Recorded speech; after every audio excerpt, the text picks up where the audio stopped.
Hello, everyone. Welcome back to another episode of the Milsurp World podcast.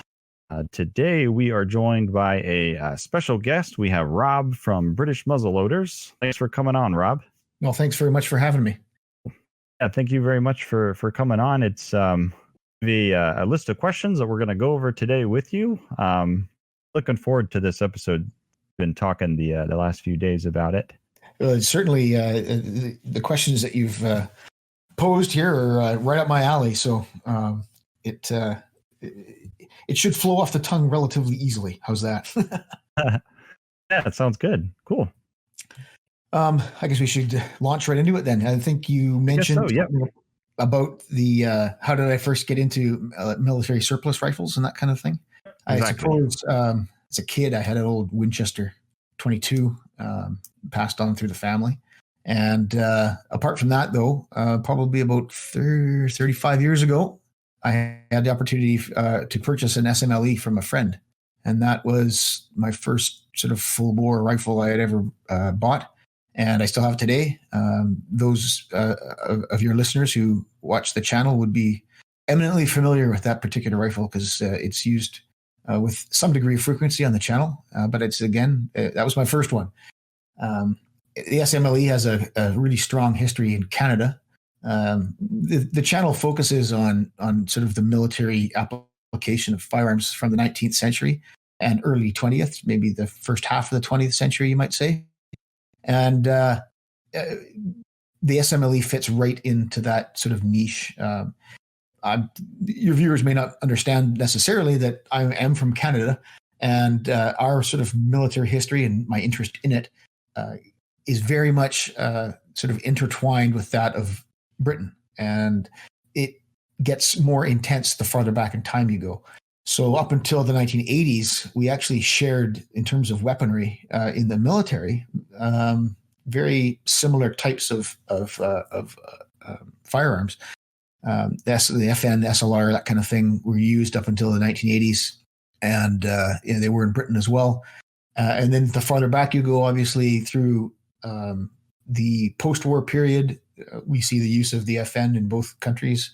And before that, then the number 4 Lee Enfield into Korea and stretching back into the Second World War. And then before that was, of course, the SMLE, which was used by Canada from about 1916, halfway through the Great War. And so these rifles, although they're SMLE's obviously a British rifle, it's also a Canadian rifle as far as our history and the military history goes. And that's what interests me.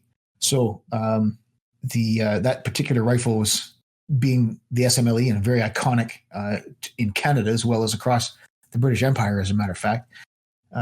It was something that was very kind of, I held it dear. It was something that I had long sort of been interested in, that kind of thing. And if I could ever get my hands on one, and all of a sudden one of my good friends had one for sale. And so I decided to buy it. Yes. It sort of dovetails into an interesting sort of segue, not segue, but a sidebar about the name of the channel. Because obviously the YouTube channel that I run, the British Muzzleloaders, is the name of it can be confusing to some, especially those people who have come new to the channel, especially, and they see me using a SMLE or a number 4 or a Martini-Henry and one. It may be British, but it's not a muzzleloader. The channel, I decided to start it because of the interest I had at the time and still have in the P53 Enfield rifle musket, which is a military arm from the 1850s and 60s. And I was focused on that at the time. I started the channel because I couldn't find information on the internet about the ammunition used with it in the context of the British Empire.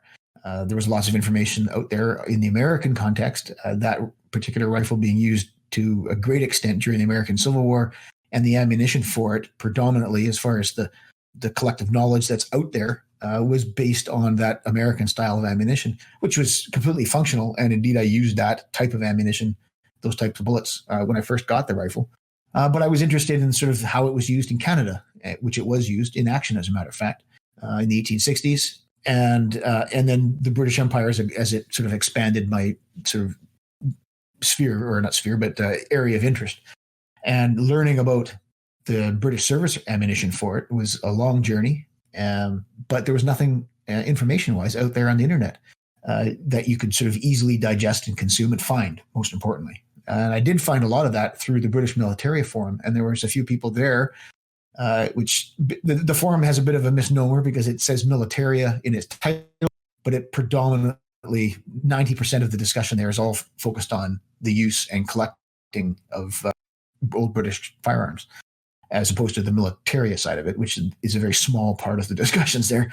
But it formed an invaluable source of information. And then taking that sort of embryonic stages of information I was able to piece together, and ended up looking at bullet molds for myself, and then realizing in looking through the internet and specifically on YouTube, which was well established by that point, but there was nothing out there. I'd like to see a video on how to make this stuff. Well, there wasn't anything. So I decided to make a video, and that's how I started the channel. When I look back, those first videos are really sort of cringeworthy, as most, how you put it, content creators today might identify with. Their first efforts are often rather crude, and I'm no exception. There's also ambient music in the background, and I'm sure the telephone's ringing at some point during there. But there was nothing out there about how to make a British service style cartridge, and so I decided I made some modifications to my design, and that's reflected in the video. But that was how it started, and the fact that it's British muzzleloaders, although I am Canadian and my interest obviously is focused in the Canadian experience and the Canadian use of these arms.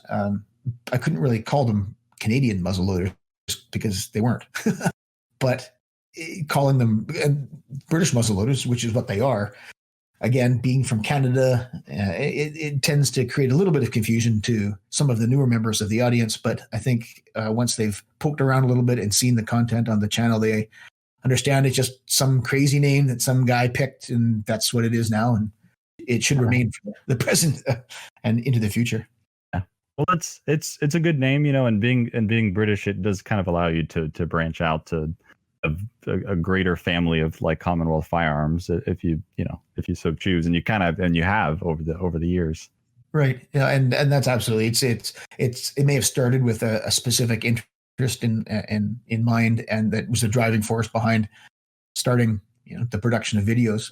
But it's certainly the interest, and as I mentioned earlier, sort of the British and Empire military firearms from the 19th and early 20th century. And that's my interest in it. And that moves beyond just the actual firearm and the technical aspects of it in terms of the ammunition and how it shoots and how well I can get it to shoot. But it's the military application of it. So that encompasses all kinds of other subjects that are related, but are eminently traceable back to the actual arm. So, viewers of the channel will more than likely be familiar with some of the sort of, the non-shooting topics that have been covered over the years regarding drill and that kind of thing, because it is the military application of it and how to carry this thing in a military way and the context it was used back in the day, as it were.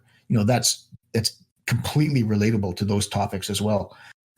It's not just pulling something out of a safe and shooting it at the range. It's the channel is a historical shooting channel, is this phraseology I've used to describe it. And there's a few criteria that need to be met in order for it to be historical shooting. And then there's things that you don't need, but I do incorporate. Some of the clothing and the more brighter colors and whatnot that you might see in a given video, that doesn't really have much to do with the shooting aspect. And that's done solely for a presentation purposes, to put things in a context, that if we're talking about something from the 1870s, then if I'm able to present it in a way showing some of the applicable clothing of the era, that it adds more color and sort of interest to the presentation. What is important in that regard is the equipment, which differentiates between the clothing, right? Because the equipment drives how you use it. And obviously equipment is integral to any military situation. You don't carry ammunition around in your pockets.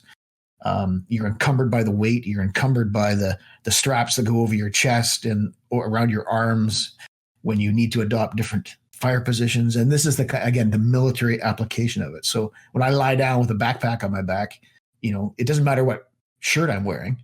because whether it's a big heavy wool tunic or if it's a nice light shirt sleeve thing, that doesn't really affect much. What does affect something is the fact that this big backpack is banging in the back of your head, or it's cutting the circulation off to my arms. That's important to me to understand and present. And that's sort of the real dividing line as far as what I see and the way my philosophy in presenting these things are. And that's why a lot of the videos you see out there is no specific clothing. There's just generic kind of stuff I use all the time because it's hard wearing and I can get it dirty without, worrying too much about it. I can run through, creeks or lie in the mud, and I'm not worried about, having to take a kilt in and get it cleaned. Yeah. No, I've done World War II reenacting, and I can understand like the sort of the slippery slope aspect of where you start with a firearm, then you need the equipment to reload with it, then you're going to need the correct pouches, then you need something to hold the pouch, so then you get into the period correct belts, and then you need something to hold up the pouches and belts, so then you get into Y straps, and can really kind of get deep into it just from starting with a gun. Sure, absolutely. And to me, that's I like that kind of stuff. I like seeing I like seeing other people experiment with the same kind of stuff, especially with different types of, like, from different eras and different countries. There's a channel called Cap and Ball, which is run by a fellow in Hungary. I don't know if you're familiar with that channel. He deals predominantly in sort of older, same kind of genre as I do, sort of 19th century stuff and into the early 20th century. He has come out as far as World War II-ish, but there's a lot of black powder uses. But what he does bring to the table that is very interesting to me is the whole Eastern European or Central European kind of military paradigm. So he talks about the Austro-Hungarian Empire and the arms of it, percussion muskets, flintlocks, and that kind of business as well. And he's done a fair number of projects that involve the same type of thing in terms of equipment and pouches and big hats and all this kind of stuff, and then is able to pass comment on what its effect on the shooting, as well as providing something interesting to watch when there's somebody lecturing about the use of the short kind of a Jaeger infantry rifle, and he's dressed as an Austro-Hungarian Jaeger. It obviously is. He's not in jeans and t-shirt. So to me, interesting. I like watching that kind of stuff, and usually then I like, and I make stuff that I'd like to watch, and so that's why I make what I make.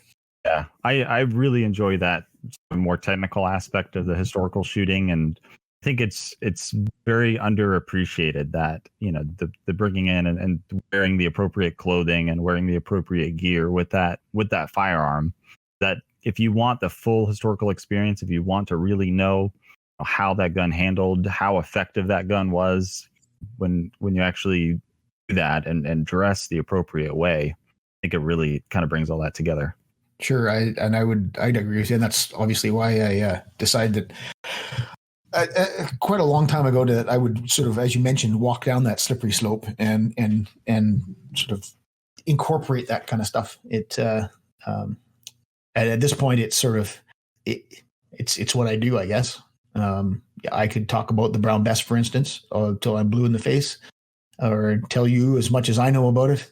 But when you put on a Napoleonic uniform and do it again, to me, I would prefer to watch that, especially if the technical aspects of it and the things that I'm really interested in are incorporated into that. And that's what drives the productions, is the shooting aspect of it, and everything else builds from that.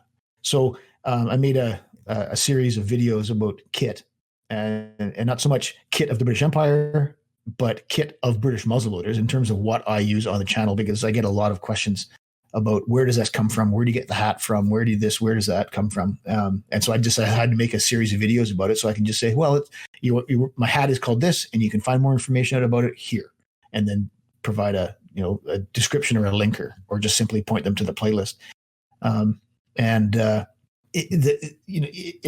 It's something that's different than reenactment, because obviously the technical aspects of shooting aren't necessarily, if at all, part of reenactment. That something that I appreciate between the two, and I by no means, each has their own strength when done correctly. and I have participated to a degree in reenactment.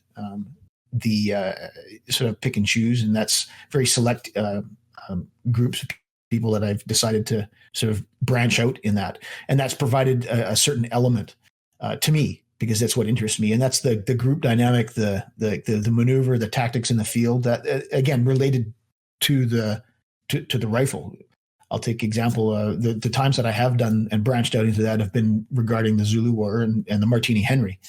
Well, I don't have a group of 15 guys that are all doing the same thing that I do with the same kit and go to the bush and shoot volleys into the trees with live ammunition, which, as fun as that may sound, and that would be really cool to do, I just can't do it. Yeah. But the times that I have participated in reenactments, one in England and another in South Africa, which I think we're going to get to in a bit. That provided not only the historical context, but also that group kind of context, which you don't get in historical shooting per se, unless you're in very specific circumstances. I can remember there was a video on the firearms blog channel many years ago. I can't remember who was running it, Miles perhaps. And he had a bunch of his pals out, and they were putting in like a squad attack circa 1944. And the guys with their M1s and their BAR, and they're shooting away, running across the field. Like that's the sort of the extreme side of it. Extreme being good, not in any kind of bad connotation. But I mean, that's taking historical shooting with the proper webbing and accoutrements, and putting a group of people through let's call it a range practice, for lack of a better term. That's sort of quasi-historical, but you're having to do things that are, even I think in the military, it's not something you start with. You have to sort of graduate into that kind of training. Whether all his pals were ex-army guys or something, I don't know. But I mean, that's one sort of the epitome of maybe historical shooting, as far as taking a given arm and putting it in kind of do you call it like a tactical situation, and using it in that way, sort of apart from a conventional range kind of circumstance, right? I mean, I remember watching that thing, and that's pretty cool. And these guys have all on the same page. They've got the correct rifles to shoot, and they've got more than 5 rounds, and so there's reloading having to be done, and there's moving having to be done, and obviously they were trained or familiar to a level to enable them to do that in a safe manner. I remember watching that, going, that's historical shooting to me, right? Yeah, exactly. Like, you get to that level of historical shooting, or then just facsimiles of certain equipment is kind of okay, because it's more of the effect and not necessarily the having to everything look historically correct and perfect of reenacting. Right. But I know that there was somebody had asked me about, in one of the videos, about what's in my haversack or something like that, and I think it was the 37 pattern webbing, the World War II webbing, and I said it's books wrapped in a blanket. Right? Because what's in it, it doesn't matter to me what's in it. What is important is that it's heavy, or heavy enough, and it's bulky enough. So to wrap up a few books, approximates the weight of some rations and a mess tin and a sweater and, whatever else they carry in it, then it's fine by me. I don't need to have all the little doodads that go into it, and because it doesn't have any bearing whatsoever on the historical shooting experience, like zero. But I certainly appreciate those who study it and focus on that aspect of it, just for historical sort of documentation purpose. But, I mean, the stuff that I have is some of the clothing and whatnot. It's all made in India, and it doesn't conform to any kind of real pattern. It's an approximation. And again, it's certainly good enough for my purposes. It replicates sort of the historical well enough that it fits with the historical shooting kind of scale, if you will. And there are people that are in the reenactment community that are, 100%ers, that they need to have everything, the buttonholes and the thread counts and the this and the that. And I can appreciate that. It doesn't interest me, because whether your buttonhole looks like this, or your hat is the right shade of blue, or whatever it is, to me anyway, I look at that like artwork. Like it's good artwork. It's really, really good artwork. It's not some sort of abstract watercolor. It's like a Lady Butler, which is a really famous Victorian painter, if you don't know who that is. And it's painted many pictures that you may be familiar with. But anyway, like super detailed, like excellent art. And that's the way I sort of look at it. And I can appreciate it and I enjoy it. But it's not something that I gravitate to necessarily. Yeah. Good tactics, learning the tactics, learning how to move, like how they did things. That's sort of the real interest for me. And that's sort of that historical shooting, that scale. It sort of enables you to slide back and forth a little bit without sort of focusing on, the hem length of your trousers or something like that, right? Exactly. Which all can be documented and maybe historical, just doesn't really pertain to shooting. So anyway, that's a sort of channel philosophy. I know it's a bit long-winded and whatnot, but that was good. My first I happen to have friends that, I was just going to say, my first experience at a reenactment, this goes with what you're saying, was I came up, I was dressed in my brand new uniform and everything. And immediately before the guys in the unit that I was joining, before they even said like, hey, how are you doing? Or any of that, this guy kind of walks up to me and starts, like inspecting my buttons to make sure that everything's in line. And that's when I kind of went, okay, like this is my philosophy was that I was focusing on the acting part of reenacting, and I was gonna make sure that I carried the gun exactly the way they did during World War II.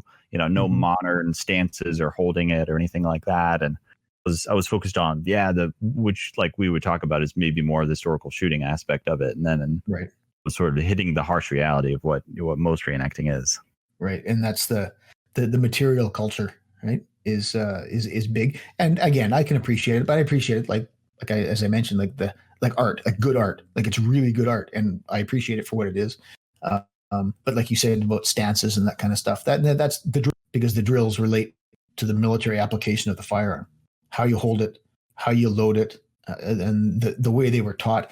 And I'm fortunate to be able to have access, no more than anybody else, but just the access to these documents that then lay it out for you, that your right hand holds it this way and your left hand does this, and then the way it's broken down for training purposes is like this into chunks. So you learn it in pieces, and then once you learn the pieces and you put the pieces together, and then you put the pieces together faster and faster and faster until it becomes sort of one big evolution, and pretty soon you're really good at it. That to me is sort of what's like the military experience related to the firearm. It doesn't necessarily involve shooting and grouping and zeroing, that kind of stuff, but it militarily it's completely applicable. And that again, that's why the channel exists the way it does. Yeah, that is kind of one of the big advantages of being into, like, let's say British or Canadian or American militaria, is that these primary documents are in our native language. Yes. Really, yeah. So we could pull up this original document and read it. To whereas something I'm running into now is I've been trying to do research on a Norwegian crag. All the documents, everything that I can find, is all in Norwegian. Yeah, it's you either find someone to pay to translate it for you, or you have a friend who can speak it, kind of deal, right? Yeah, I can understand that. It's really my friend Mike from Bloke on the Range. You might know that YouTube channel. Oh yeah, yep. He had just put out a video recently about some of the standards for accuracy that the German military held, both pre-Great War and pre-World War II, regarding the 98 and the 98.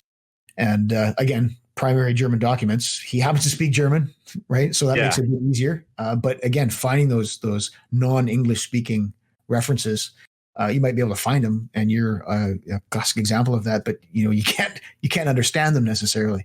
So, but that brings a completely different, and to my mind, like really valuable aspect to the discussion, because the conjecture of sort of internet crap that's out there, it can be cut completely through and say, this is what was militarily, this is what was accepted accuracy wise from the factory or by the army.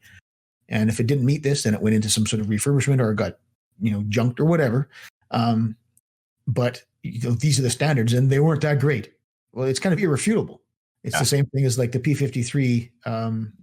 They had some standards for accuracy from the 1860s, shooting 20 rounds at 500 yards and a figure of merit of between 14 and 15 inches.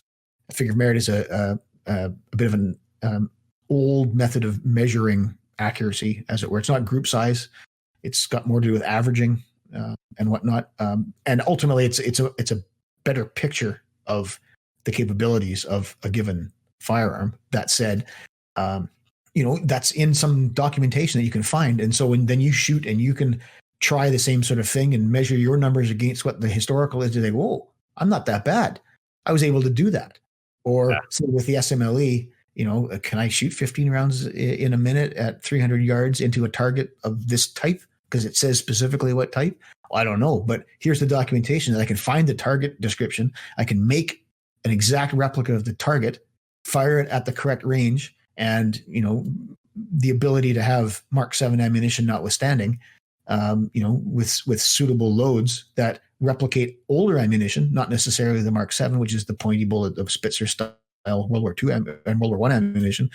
But this stuff was shot from 1909, and Spitzer ammunition didn't come into 1910. So it works a roundabout way to be historical. But I mean, that's what I used in my SMLE series, was hand loads that replicated the older style of ammunition, which would have been used for some of these tests at the beginning. Anyway, like you mentioned, that the documentation is really crucial to historical shooting.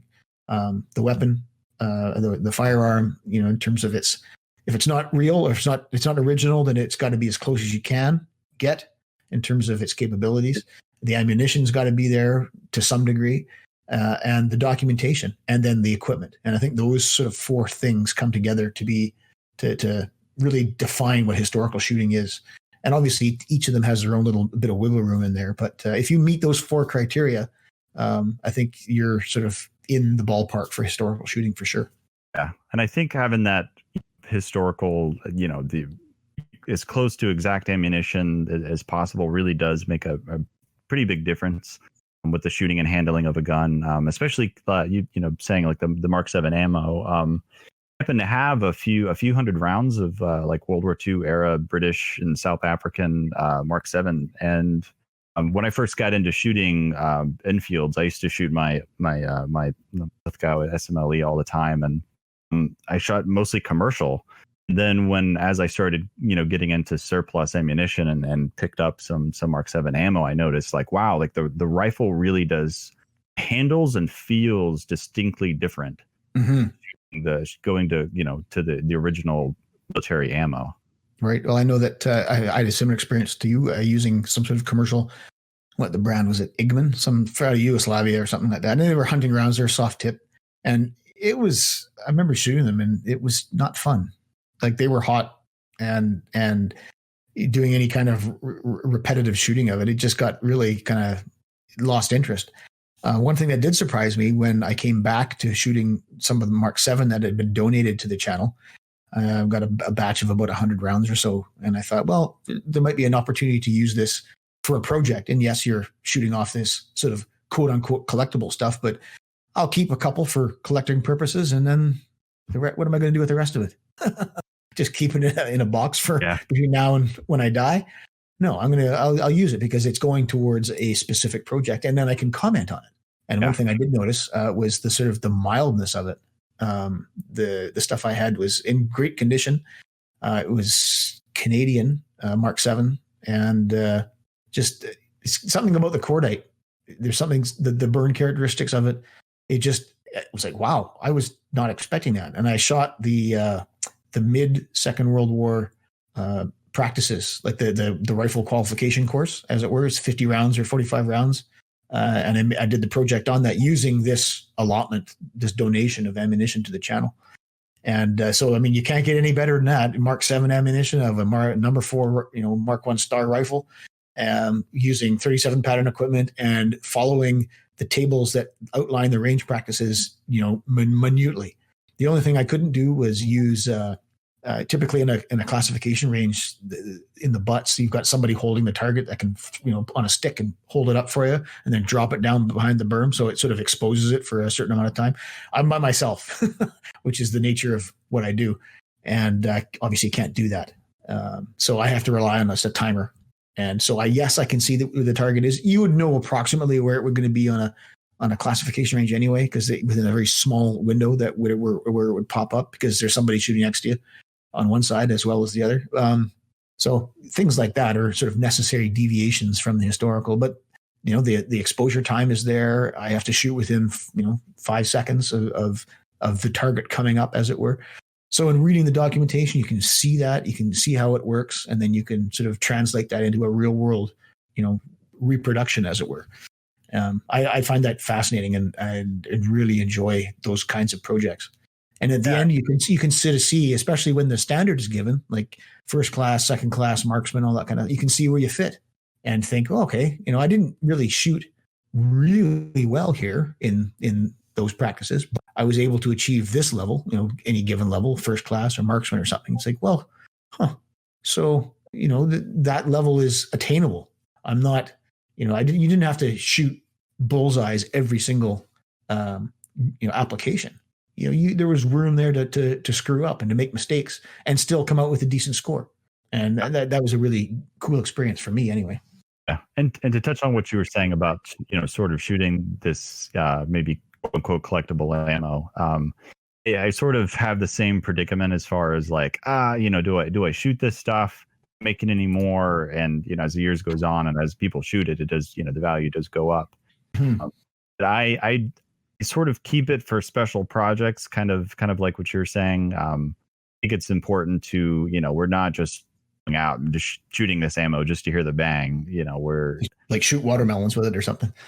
Yeah. We're actually we're documenting, our results with this ammunition, and it's I think it's overall going to the overall historical nature of the project and of firearms. So yeah, no, I think you'd be hard pressed to argue any different. I think you're personally, I mean, I'm right on the same page as you. You want to measure its velocity and find out what the velocity of this stuff really was. Well, then you shoot 5 rounds through a chronograph and find it. And then you've documented it and you make a video about it, or you write it in an article or whatnot. And the stuff just can't sit around as far as I'm concerned. You keep your 5 or your 10 or whatever as your little special collection or your example. But if you're sitting on 200 rounds of something, like you say, ration it to special occasions, but there's no reason why you wouldn't shoot it as far as I'm concerned anyway. Unless I'm a dealer. If I'm an ammunition dealer and I'm flogging this stuff back and forth, then then sell it or whatever, right? Sit on it for 20 years until it gets more expensive. Danny, I'd love to graph out the Austro-Hungarian surplus M95 ammo. Everybody always says, oh, it's so hot. Oh. I'd actually like to see if it is. Oh, yeah, graph it out and see. And what caliber is that now? 8x56R. Okay. I happen to have a few bought, like a batch. I probably have like 100 or 200 rounds of like German military produced 8x56 made during World War II. I mean, it's the most common. Yeah. It's actually cheaper to buy the surplus than it is to buy the new stuff. Yeah. It's the crazy thing. Yeah. This like, quote unquote Nazi made ammo in World War II is cheaper than commercial ammo still. It's not, a lot of people don't necessarily collect M95s. A lot of people wouldn't even know. Hey. Well, I'm just saying, a lot of people get it. Like when I see it, a lot of people get 8x56 confused with, 8mm Mauser. Yeah. Like the great majority of times that I've seen boxes of 8x56 at gun shows, people don't even know what it is. No. You can really kind of it says, a pretty good price. It's got German stamps on it and it says 8mm. They're going to assume it's 8mm Mauser. I mean, I would if I didn't know any better. Okay, we'll get it. We'll have to get a chronograph, and then we'll shoot some of this stuff. Yeah, so I have some we'll too. Be glad to donate some of my collectible historical ammo for this. Well, everybody always says it's super hot, and I've shot it before, and I didn't think it was that big of a deal. But I reload my own ammo, so I don't know. Do you reload hot? I guess I don't know. I'm like it hot. I hear. Everybody always says the M95s are hard hitting, and I don't think they're that bad. I'm going to find out one day soon. You've never shot one. Shot German 8x56 out of the 35M. Yes, but you've never shot an M95 is what I'm saying. Oh. But Rob, to get back to your point before about, and Danny's point about the documents, trying to find M95 stuff after the Austro-Hungarian Empire fell, after Austria fell, and all the turmoil in that whole area, in the Balkans and everything like that. Good luck. And then if you do find it, it's in whatever Bulgarian. No, especially if that's what you're interested in, and you've come so close to finding the answer you want, and you know it's in this document somewhere. You can see the right numbers, but then what is that? Well, what is the description of those numbers that comes with it? You can't read it. You're like, ugh. I can completely empathize there for sure. Yeah, and then I'm not a big Japanese collector, but the Japanese collectors got to have it rough too, because then you have old kanji. That's old alphabet. It doesn't exist anymore. People don't know what it is. Oh, really? I didn't know that. Yeah, so they switched to a new. So the style of writing switched right after World War II. So it's called old kanji and new kanji. So like some of the symbols mean different things. Oh, so a wow. lot of the stuff that's like written in World War II, people don't know what it means because it doesn't mean the same thing. Wow. I tell people it's like reading original Shakespeare. It's technically English, but it's not the same. Right. Yeah. No, that's a good analogy, I think. Like older sort of Middle English or compared to the modern sort of way to speak. Yeah, for sure. Yeah. It's basically like that. And like a lot of the newer, because I work for a Japanese company, a lot of the newer people that speak Japanese, they don't even know. They don't have any idea what I'm showing them. That's something I wasn't aware of. Obviously, it's not a very field that I study, but I didn't know that. Yeah, I try to help people because people post on like Facebook or whatever, and they're like, "What does this mean on my Japanese rifle?" And I'm like, "Probably nothing, to be honest." And if it means something, that person is probably long dead, and we don't know what it means now. Right. Is that sort of your area of interest? My area of interest is M95s. 95. Okay. Yeah, I have 9. You're pretty big into everything Austro-Hungarian, though. Yeah, I like Austria-Hungary. I think it's a really interesting country, time period, to see an empire like that just basically dissolve. Mm-hmm. It's quite an interesting. There's not really. I mean, I guess Turkey was another one, the Ottoman Empire, kind of around the same time period, but that one has a lot more really terrible stuff that happened. Right. And I don't really know super much about the actual history of the individual, like what happened in the individual countries in Austria and Hungary after they split, but it's really interesting to just see the rifles. And I don't know, I just really like the fact that I don't know, maybe I'm just a hipster, Danny. That's maybe what it is. I just like a rifle that nobody else likes. You already knew you were a hipster, though. I mean, yeah, but I like what I like. Yeah, there's nothing wrong with that. If we spent all our time explaining to people why we like stuff, we'd never do anything. Yeah. Oh, because no one would understand it. Yeah. Before we move on to the next question, Danny, I know you want to do another question, but Rob, I bought a Lee rifle here recently. Okay. But it's an old Lee rifle. Like a Lee, it's a Lee Navy. Navy, yeah. Is that that's the straight pull one? Yes. Right. Okay. So that is funky. And Danny and I need to do a video on this because it is so weird. The way it sort of rocks up, it kind of cams down into it, right? Yeah, and it's because it's 6mm. Everything is so small. Right. And a nice shooting, though. I understand it. Well, I have not shot it yet, and that'll probably be a while before that happens. But it's just like it's so small. I don't know how else to describe it. Like my M95 34, which is the carbine, but right beside it is about roughly the same size. But the M95 weighs like 3 times as much. Well, it's the Navy, right? They can't be given really heavy, firearms. It's the Navy. It's just so weird that in 1895 they went, okay, we're going to go for a super small, fast firing round and a straight pull. I was like, what? Maybe they were ahead of their time. Well, that's what, and Danny and I actually, we were talking about why we needed to do a video. We found a couple of documents where one of the heads of the Navy that was in charge of the project did an interview with a magazine because people were pissed that they had picked such a small caliber. They, all the stopping power out argument over and over again. And he's like, no, this is a leapfrog. we have seen other countries, and he was talking about Sweden, go to 6.5, and it works. This is the future. And he's like, we have made the leap. We have gone ahead. We didn't take one step. We took two. That's a direct quote. And it's like, yeah, you did. But unfortunately, you went too fast, and now nobody's going to follow you. And then fast forward to the 1950s, right? And nothing's changed. And it's just really funny. It's just like, oh, it's the same wait, this was a good idea.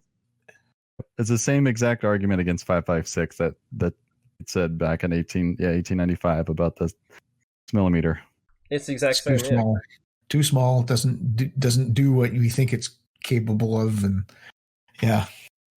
it's funny how these arguments come and go, and they get regurgitated in different guises in different times in history. Yeah, it's really interesting. For sure. Anyway, I'm sorry to derail the conversation, Danny. It's okay. The conversation's been derailed for quite some time already. I was just looking here as far as we talked a little bit about sort of, and that's why I asked you, Aaron, about sort of your area of interest being in the M95, but you're talking about the Japanese stuff.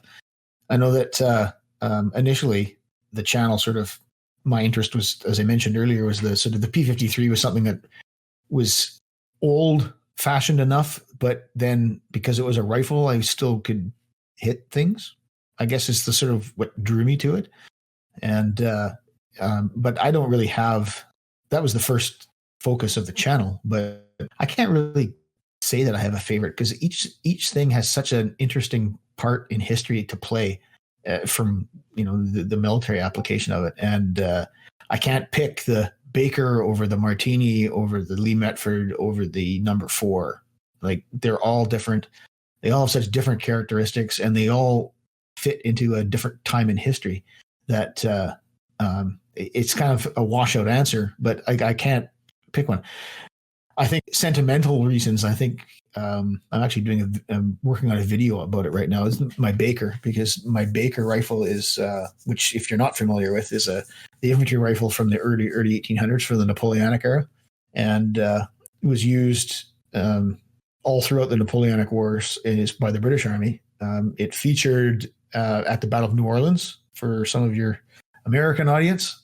The 95th Rifles were there. It also featured at the Alamo because there was some Mexican units or parts thereof that were armed. They were predominantly equipped and trained along British lines, and they used British muskets, and they had British rifles there as well. So the Baker of when was the Alamo, 1830 something?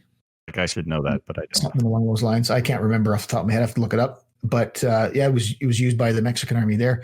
Anyway, I made it out of parts from the rifle shop, which is like a bespoke parts manufacturer. And they're in Oklahoma, and they're like a very cottage industry kind of thing. It's just like a guy in his workshop making castings and whatnot, but world renowned for their accuracy and reproduction of these parts. Anyway, I decided that I would to make it and order the parts set from them, and everything comes rough cast, and you have to cut the sprue off and polish everything, and then inlet all the metal into the wood, and then finish the stock, and there's chiseling and cutting and dremeling and all kinds of gouging and filing that has to be done in order to make this thing work. But basically, you end up with the Baker as I have it now. So if there's to be one sort of favorite, I can't call it a favorite, but as far as sentimental reasons, I have the most invested in it. How does that sound? And it's just because I didn't just buy it. I bought the parts and I put it together. So. I think if you've gotten to the level where you're like assembling it, like you said, and chiseling and like making stuff fit, then it's like you've reached a new level of collecting. Right. Yeah. It's not. I know it's probably the most common question I get asked on the channel is where do I get my Baker, and where do I get one? Like where does the person asking the question where can I get one of those? And I mean, that's the project I'm working on right now actually is going to answer those questions because it gets asked a lot. And it was something that was kind of daunting. I'd never tried something like that before. But it's not a kit. It's not just the disassembled firearm that comes in a in a box, and you sort of, clip this one on here and, screw this piece on and then assemble it. Like it's actual fitting of metal to wood. Obviously it's not from scratch. I didn't make the castings myself. I didn't have a stock blank that I had to carve down. It comes sort of 80% shaped. But the barrel doesn't fit in the channel. You have to cut the back of it out so it's all square, and the breech tang's got to be inlet into the top of it, and the lock mortise is taken out, but not completely, and you've got to fit the lock in there, and the trigger guard and the butt plate and all the bits have to be fit into the wood by filing and chiseling and that kind of stuff. So it was a fantastic project. It was just the most rewarding experience I've had, and that was done before the channel even started. But it's by far the most rewarding sort of firearms experience that I've ever had. So it's not a favorite, but it's got extra sentimental value. How's that? What? Well, how about like one you don't like shooting? I'm sorry, is this a trick question? What? I don't. What is there anything you've gone like, I really don't care for that? No. Never. No, there's nothing that I've not liked per se. The earliest one I have is a Brown Bess from the 1820s, and the most recent one is a number 4 from 1944, and everything in between. I have at this point. There's a few holes in the sort of the military context, the continuation. We graduate from. I've got the Brown Bess and the Baker are sort of the similar generation, the flintlock, early 19th century, and then from there we transition into the percussion era, and there's percussion smoothbore muskets, and there's a percussion rifle called the Brunswick, which replaces the Baker. In the rifles, the rifle arm in the Army was very specialized up until the 1850s, and only specific units used rifles. Everybody else used smoothbore muskets, and by the late 1830s they were all percussion lock, with the little musket caps. And so I've got a couple of holes to fill in there, but then you see the introduction come the 1850s of first the 51 mini rifle, which is intended to be the arm of everybody, regardless of whether you're a rifle unit or not. Everyone gets a rifle now, and that's used in the South Africa in small numbers in the early 1850s. But the biggest single use of it, remains the Crimea in 1854 to 56. And that's the rifle that you may have heard of the expression, the Thidrend line, just as a colloquialism. But that's traced directly back to an event during the Battle of Balaclava. The mini rifle, the P-51, is the rifle that was carried at that point. And through the major battles of that war, Inkerman, the Alma, Balaclava, the siege of Sevastopol, all these major actions were fought using the P-51, which is something that's not necessarily known, but especially by those who aren't overly familiar with that particular war. And then during that war, towards the end, the P-53 finally gets produced in enough numbers, and it comes out and is issued in the last part of the war, so that by the end of the war, the P-53 is essentially equipping the entire army, the British Army, in the Crimea, and then they come home. And then the next year, the Indian Mutiny kicks off in 1857, which is something, especially perhaps for your American listeners, is unknown. But there's a sort of a famous or infamous association with the ammunition for the P-53, which was essentially the same as that used with the P-51, the same concept, the same way of manufacture. The dimensions and the bullet and everything obviously changed from 702 caliber down to 577. However, the greasing on the cartridges, the lubricant that was used at the time, it's a very complex subject. And especially when we get into sort of national politics, it tends to get clouded. But it was used, the combination of it, the way the story goes is that the fat that was mixed with the beeswax to lubricate the cartridge was, it depends on where you read the story from, but it could either be a mixture of, or one or the other of, pig or cow fat, which of course is offensive to essentially everyone on the Indian subcontinent in one shape or form or another, whether you're Hindu or Muslim. If it's cow, you're as a Hindu, you don't want to have anything to do with it. And if you're a Muslim, then obviously the pork fat is something that you're abhorrent to. So that ammunition and that aspect of the lubricant on it There's lots of supporting documentation to say that it may have started that way, or the intent may have been because of a cultural oversight.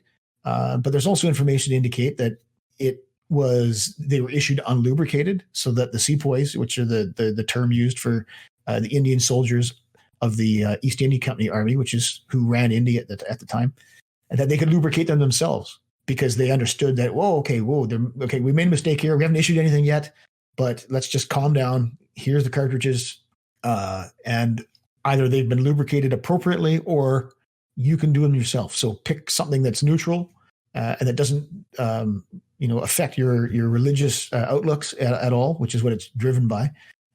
But what seems to have happened is that the instigators of the mutiny, who had an agenda to move, because there's a lot of other things that came into play with that. It wasn't just greased cartridges. There was all kinds of other political and military aspects to life at the time that were displeasing to the native soldiers. Wait, you're saying a worldwide empire had a lot of problems? Yeah. Funny that, eh? That's weird. And people, what? And that a administrative oversight may have sparked off, which is where it was going with this whole thing, is that the Indian Mutiny involved almost half of the entire British Army by the time it was over, because it took that amount of effort to put it down and get things back. I say get back on track. Again, it's a very sensitive issue, especially when we talk about India as a country, which didn't exist back then. It had three main principalities. It was a nation of Indians, but it wasn't India. And that's a really important sort of aspect to look at when we're trying to assess the dynamic of the times.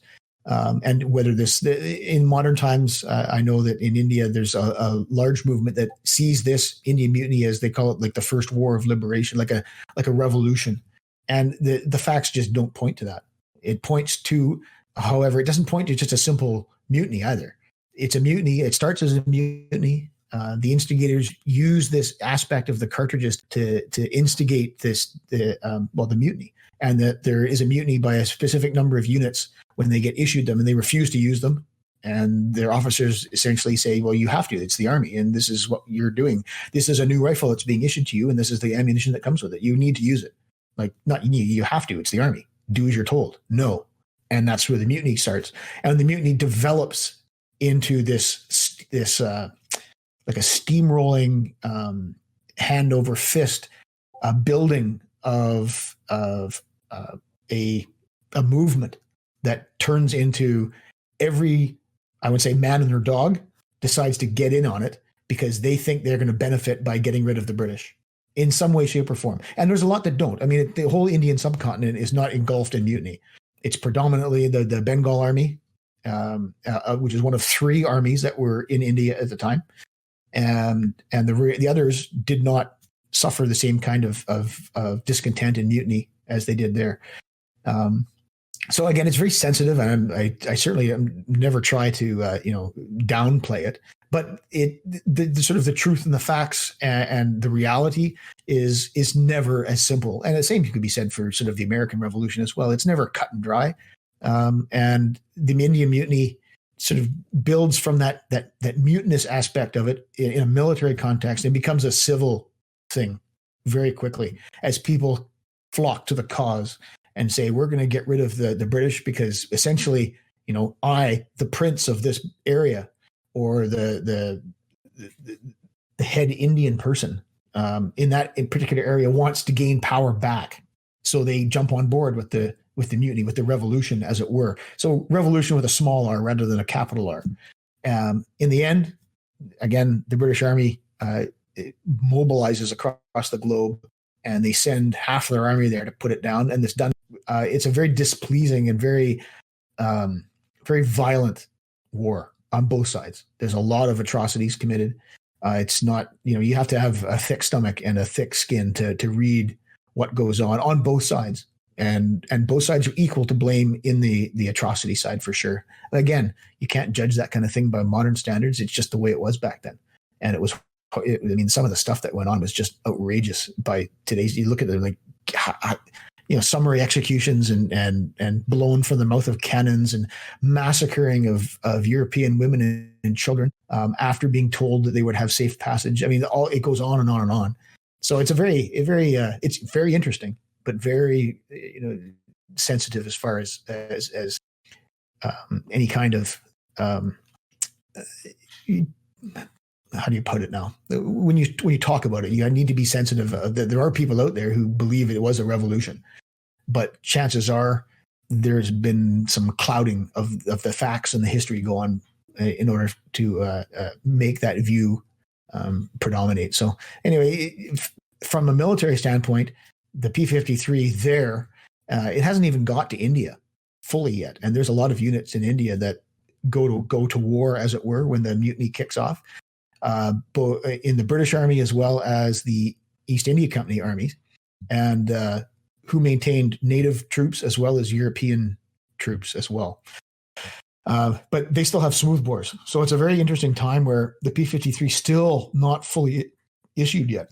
And again, it's this massive operation.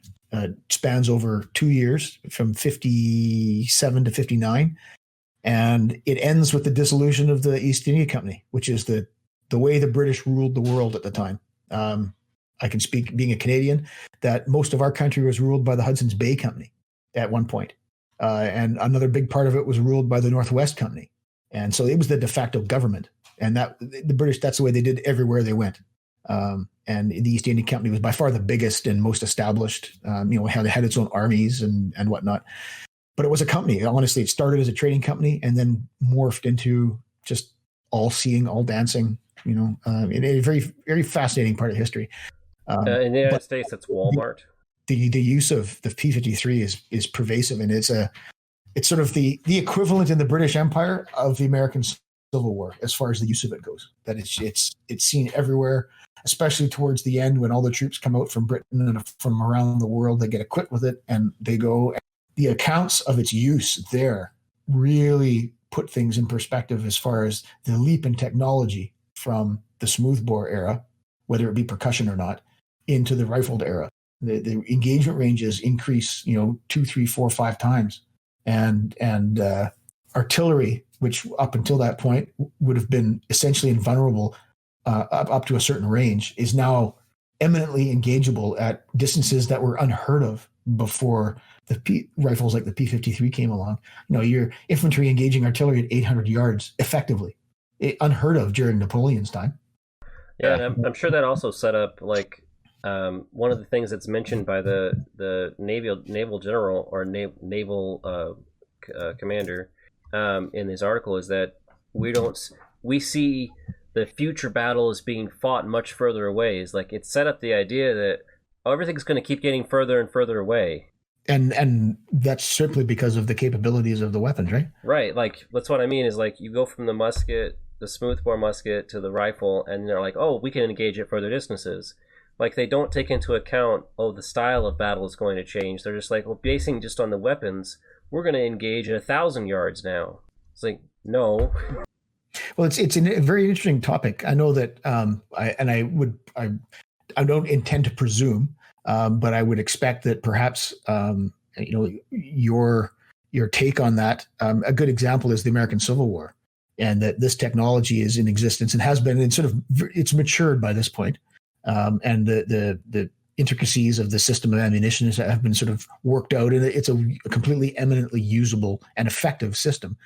The expanding ball and the rifle musket and whatnot.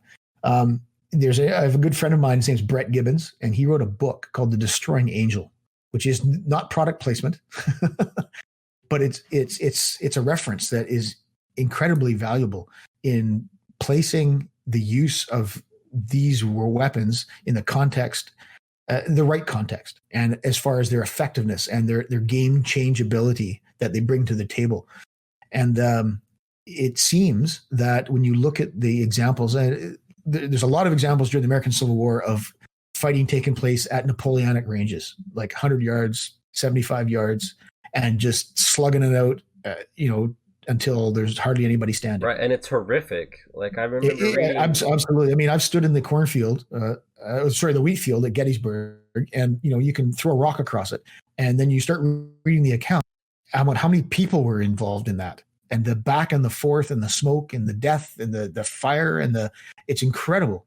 And I've read accounts too, like there was no other American war had more amputations because you're getting hit with a 65 or 60 caliber ball or rifle bullet. It doesn't leave anything. They had to like cut off what was left of your arm.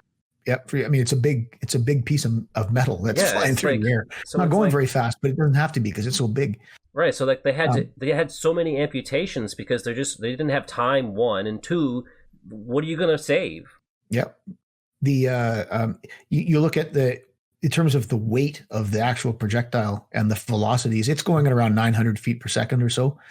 Like a Brown Bess will shoot at over 1,000 feet per second, a projectile that's about the same weight.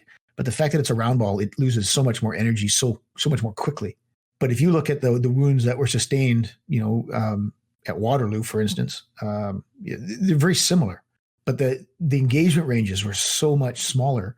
Well, actually, I say that theoretically, but the reality of the American Civil War is that they weren't, right? And when you start looking at the numbers, there's a couple of really interesting books out there. Patty Griffith wrote one, and then as I say, Brett wrote another one.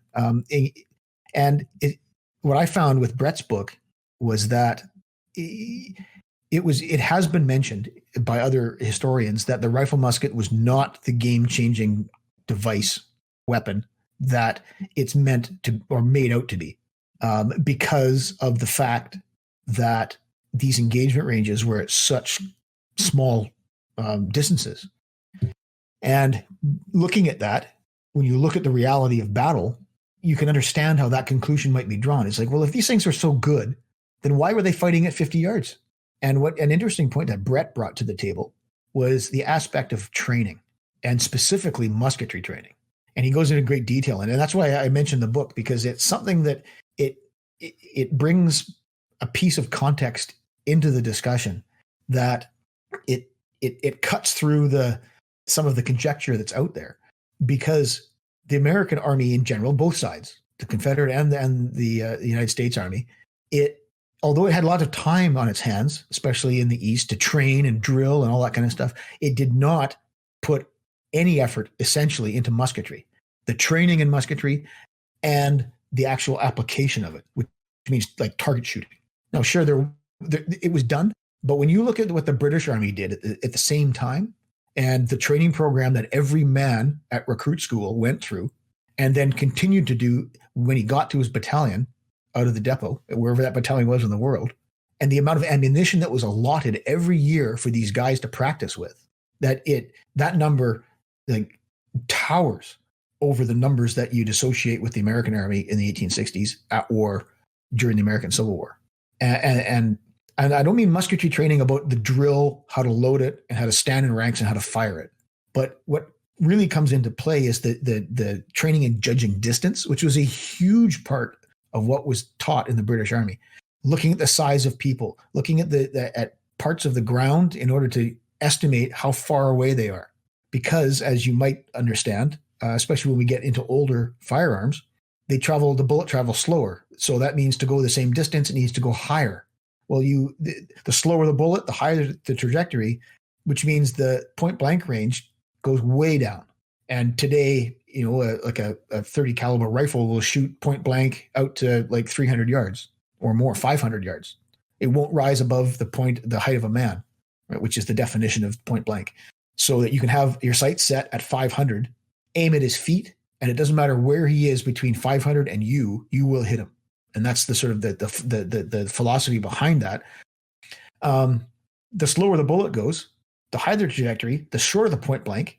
But when you get to those longer ranges at 700 yards or something like that, that bullet is falling so fast that the window that you have in order to hit a standing individual is so short. If you don't estimate that range correctly, then you'll overshoot or undershoot at the drop of a hat.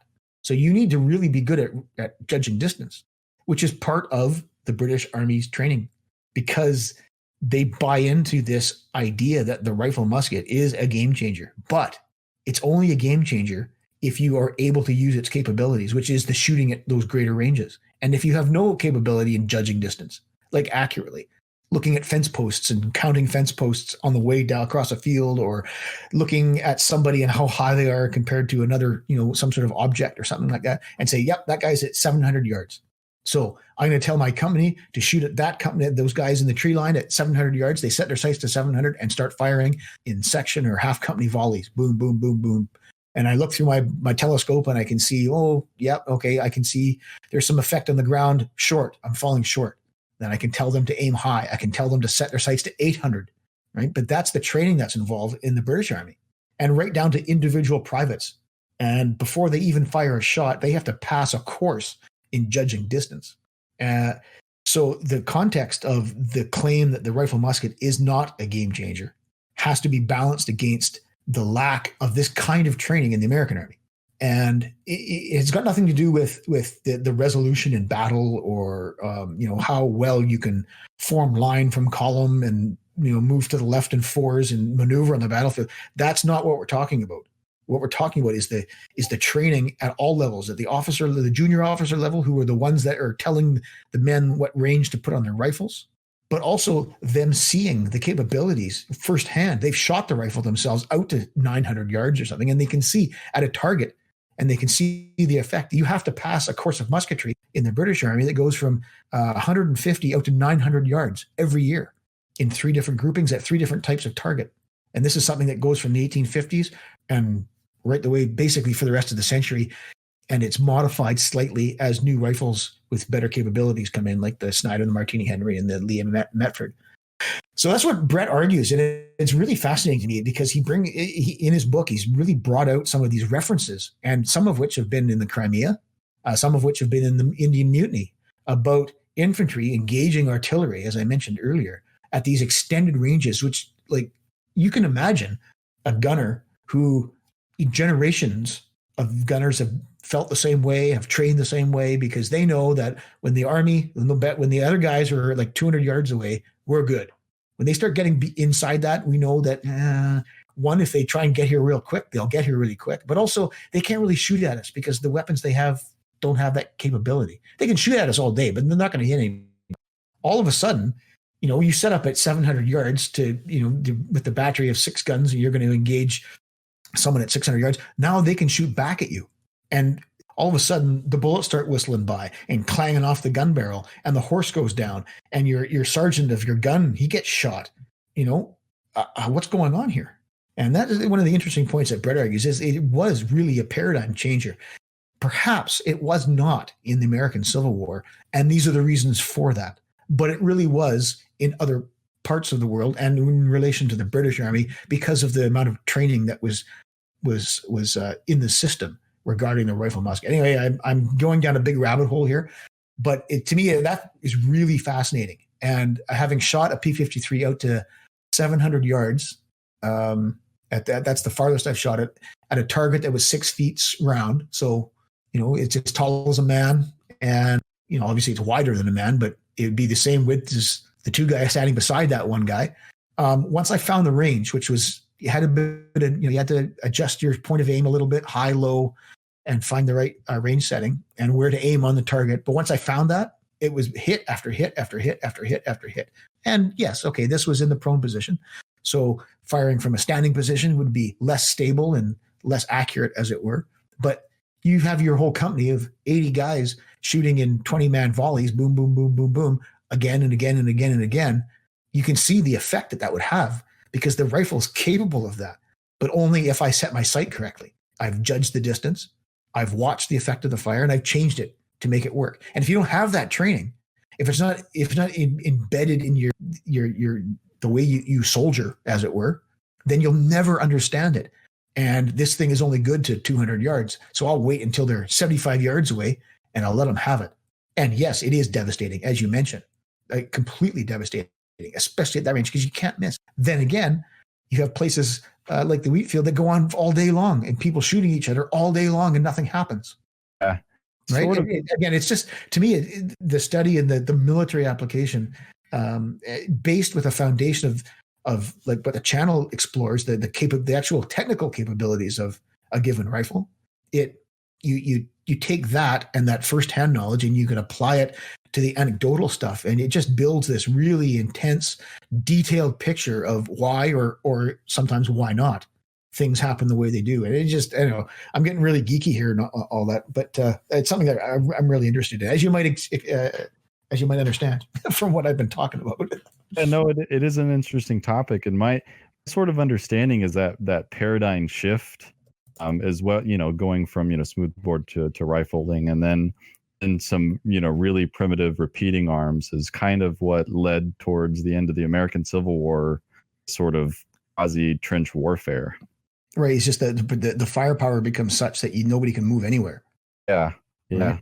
And I mean, I think repeating arms are a bit overstated as far as the American Civil War context goes. And this is just a lot of comments that I get through the channel about that as well. I am by no means discounting their effectiveness and their paradigm shifting capabilities at all. But I mean, they didn't get adopted by any regular army, until sort of the 1890s, late 1880s. And there were reasons for that, some of which were reactionary, some of them were wrong. But predominantly those early repeating arms were pistol caliber cartridges that you wouldn't expect to shoot past 200, 300 yards. Whereas the capabilities anyway that you'd want from your military rifle, you want to be able to shoot to 700 and 800. So you need the power, you need the weight of cartridge, the weight of bullet to carry that far and have terminal effects that you want, and et cetera, et cetera, et cetera. And sometimes, I mean, the American Army, right, until you mentioned the Krag, the American Army used a single shot, external hammer breech loader until the late 1890s, wasn't it? When the Krag was actually in the hands of the men, mid 1890s. So a trapdoor Springfield lasts from essentially after the First World War, after the American Civil War, all the way through the 1890s, and they don't change it. They change the caliber at the early point, but essentially it's the 45-70, right, which has a very capable bullet and very capable cartridge, but they don't change it because they don't perceive the need for it. Much to their, how do you put it, their lament in certain frontier circumstances that I'm sure we're all well aware of. But the repeating rifle is very much, its actual use can be overstated, I think, in terms of when it was actually used. Yeah. There might be a perception out there that it was part of the American Civil War experience, and indeed it was. But right, the repeaters were a lot in the hands of the cavalry, as the breech-loading carbines had been, earlier in the war, because breech-loading carbine is perfect for a cavalryman. He can load it on his horse back, and he doesn't drop a ramrod, and there's all kinds of things. And everyone's coming out with these brand new ideas about how to make a breech loader. And you look at the numbers of types of carbines that the American cavalry used. I mean, it's staggering. There's like, I don't know, there's like a dozen because so-and-so invents something, and then the army buys it and then gives it to a certain number of units. And then somebody else invents another kind. I mean, the Sharps, the Ballard, I mean, I'm not super up on the names of them, but they were certainly used and breech loading before repeating. But as far as the main arm of the infantry goes, it was the rifle musket till the end, and then after that, the Allen conversion converts them to the trapdoor, which is what the British end up doing as well, among other countries. But as far as the British Empire experience goes, right after it was in the early mid 1860s, they're starting to look at it like, okay, we need to start moving on this. And in 66, they make the decision to go with the Snider conversion. And then in a remarkably fast period of time, they convert the entire army to breech loaders. So it takes about 2 years. And by 67 to 69, they equip the entire British army and as well as the Canadian militia right off the bat with Sniders. And so they move the goalposts like completely within the space of 2 years, which is incredible when you look at how slowly other types of arms beforehand were adopted, right? Because it was so easy to do. You take an existing P-53, you cut the back of the barrel off, you thread it, you inlet the stock a little bit differently, and you screw on the shoe, which was the whole breech mechanism, and you slap it back in the stock, and you're good. Like that's as easy as it comes. Same bend, same drills, except for the loading aspect, but it's the same dimension firearm. Now it's a breech loader. And but then again, the style of ammunition they decided to go with, which is a rolled brass foil cartridge. Again, this is early times, and this is what they felt. They'd used rolled paper before. Well, if we use rolled brass, will that be easy to make? Sure, it will. And we just roll the brass on a mandrel just like it was paper, but now it's it's a proper like metallic cartridge. There's a primer in the base of it. It's all self-contained. Geez, you can shoot this thing like 10 rounds a minute now, not 3. Yeah.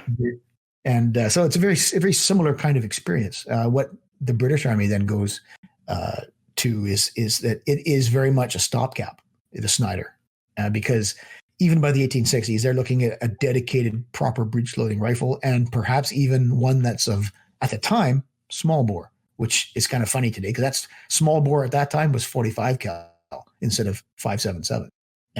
So they lean on the Snider to let's get that capability into our army right now because we can do it right now. And it's funny, in Canada, there's an interesting episode that takes place in the 1860s, known as the Fenian invasions or the Fenian raids. And after the American Civil War, there's a lot of Irishmen living in the United States, and maybe partly because there's no war on and they were all in the army, or many of them were. But this Fenian Brotherhood, which is an organization, a Republican organization, anti-British organization within Ireland, has gone across the world with the Irish diaspora. As the Irish have immigrated in parts of the world, they take their ideals with them, and the Fenian Brotherhood was part of Irish society in North America, in Canada as well, but predominantly in the United States. And what they devised this plan is that they want to fight the British. They want to take the fight to the British somehow. And we're over here in the United States.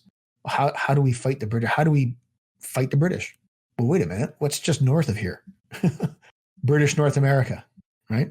And so they decide and they formulate this plan that they'll concentrate and they'll invade Canada. They'll attack Britain in North America. So they do that in 1866, and it's supposed to be like a 3-pronged attack in Quebec, in Ontario, and a couple of places across the Great Lakes. And 2 of the 3 sort of fall by the wayside and people lose interest and whatnot. And one does take place, and they cross the Niagara River from Buffalo, and they invade Canada in the Erie Peninsula. I think it's called the Niagara Peninsula. And they come across the river and they start, now there's foreign troops. They're not Americans. They're Irish. They're the Fenians. And what happens is in Canada, the militia is mobilized, and there's a battle that's fought on the Niagara Peninsula called the Battle of Ridgeway. And the Canadian militia, who were part-time soldiers, but they're equipped with P-53s at the time, and they mobilize, they concentrate, they come together, and they fight this battle, which isn't particularly successful on the Canadian side in terms of beating the Fenians off. But the Fenians don't capitalize fully on. They can't really call it a victory either. There's more like there was an attack that went in, then a withdrawal made, and a little bit of follow-up. But then once this is happening, news is flashing all over upper Canada, and the British regular army is still stationed in that part of Canada at that time. So basically, like, the balloon goes up, and like there's Fenians now rampaging across part of Canada, and we need to do something about it. They fought a battle at Ridgeway, and things are still ongoing here. So the regular garrisons are mobilized and stand to, and the more militia units do the same, and they start converging on where the Fenians are. And the Fenians essentially recognize that and say, okay, now we're out of our league now. We got the British regular army coming down on us, and things are starting to go sideways. And so they skedaddle back across the river, back to Buffalo. And that's that first 1866 raid. That's the end of it. The end of it militarily. But because of that, 2 things happened, which are kind of interesting. One, the very next year, Canada becomes a country, partly due to the Fenian raids, because at the time, it's a bunch of independent colonies. Upper Canada, Lower Canada, New Brunswick, all these places are essentially separate. And they realize that, look, we need to get our act together and become a country. And they confederate, and Canada becomes a nation in 1867. They also start punching the railway out so they can move strategically. They can accommodate some of this. There's obviously been a danger. We've been invaded by a bunch of angry Irishmen militarily, like with Canada, with proper arms and whatnot. But the other thing that comes out of it is our militia is equipped almost off the outset with new Sniders. And so the next time the Fenians try anything is in 1870, and they're met in Quebec where they cross the border with the militia there armed with the Sniders, and it's like a no contest. They shoot them up at 400 yards and they leave right away. So it's an interesting, in terms of the military and the arms go, in Canada, we're one of the first recipients of the Snider in the whole empire. And I know that's a long-winded story to explain that, but this is the kind of stuff that I stay up at night reading. That's good timing.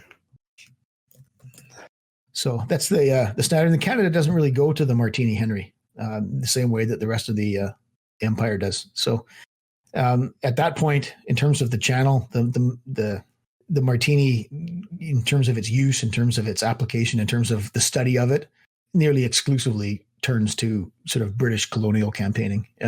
Most famous probably of which is the Zulu War. And the Martini is obviously the service rifle at the time. And there's many, many people out there who saw a certain movie starring Michael Caine and Stanley Baker made in the 1960s called Zulu, which you may or may not be familiar with. And that movie single-handedly has done more for the interests of people in terms of the Martini-Henry than anything else, because it's the rifle that's used in the movie. It's such a well-made drama that it resonates with people who watch it. And if you haven't watched it, it's certainly worth watching. The historical details, specifics of it are, well, they're quite tragic, but as a piece of movie making, as a drama, as a movie to watch, it's second to none. It's a great movie. And Sure, I watched it. I Googled Martini-Henrys for sale. Yeah. Well, there you see, and that's perhaps the biggest draw, much like the whole Sharp series is with the Baker rifle. It's done more for the awareness in the public mind of the Baker than anything else. Is a couple of Sean Bean television shows. Much Zulu has done the same for the Martini. And for anybody who has any interest in sort of the British, the Victorian era, the Martini-Henry is the rifle. And it's predominantly because of that movie. Even though in a lot of the scenes they don't use martini. Again, I digress. But again, it's a great drama. The rifle itself is sort of comes out of the 1860s. The bottleneck 5.77 450 cartridge is immensely powerful. It's not, obviously it's in some sort of super cartridge, but I mean a hard bullet, 12-1 tin lead. That's a really hard alloy if you do any casting yourself. And 85 grains of powder behind it, and it's sighted to 1200 or so. But it's really effective. Out to sort of 600 is its real sweet spot, but it would easily engage mass targets at 1,000, easily or greater. Of course, the instance of being able to see something at 1,200 yards because of something big enough, is pretty low because the earth isn't flat. So there's always going to be a hill or a valley or somewhere to hide or something like that. But I mean, the weapon's eminently capable to those kinds of ranges. And the firepower that it can produce is significant. It's a single shot breech loader, but of its era, it's one of the smoothest operating. It's the simplicity of its operation is almost second to none. I mean, a lever, open it, put a bullet in, close it, shoot it. Open it, put a bullet in, shoot it, close the lever and shoot it. There's no hammer to cock. There's nothing to do. You just open the action and it ejects automatically and you move to the next. There's a lot of legends and myths about it as well. And the ammunition for it and it jamming, and it's just, because it holds so much interest and people study it as well as the situations it was in. And so a lot of people have a lot of different opinions about its ammunition, and where they've come by that information could be just something they read on the internet, which obviously isn't complete. Yeah, except in British muzzleloaders, everything's good there. Obviously, perhaps the best thing that you could do as far as the Martini goes, if you want to learn about the history behind it, the real history, is read Neil Aspenshaw's book for Queen and Country, which is the newly published book that he's put out. And Neil Aspenshaw runs the Martini-Henry Society, And as we mentioned, the movie Zulu, he will be the first to admit that it was that movie that sparked his interest in the Martini-Henry, and he's turned it into his opus. And this book is definitely the manifestation of that. That he knows more. He's forgotten more about the Martini than I'll ever know, and he's put it all down into this book. And it's obviously a niche book. It's about the Martini-Henry, which, especially for non-British Empire, interest may not hold much interest for people. But if you're at all interested in it, it's a book that I would say you need to have, because almost everything else out there is just regurgitated crap. It really is. The Martini was crap because it jammed. Well, okay, did it jam? Were there instances of it jamming? Yes. Were there bad instances of it jamming? Were there instances where parliamentary inquiries were struck because of it jamming? Yes. But what was the context of those situations? And can you apply that to other circumstances? And these are the kinds of questions that you can have answered by reading his book, because he goes through it all and says, look, here's an example of it jamming. And this is what was done about it, but this is why it happened. And it happened for very specific circumstances. So this didn't happen in England. This didn't happen in Canada when the British Army was there with their martinis. This happened in the Sudan after extended periods of time in the desert, extremely harsh conditions.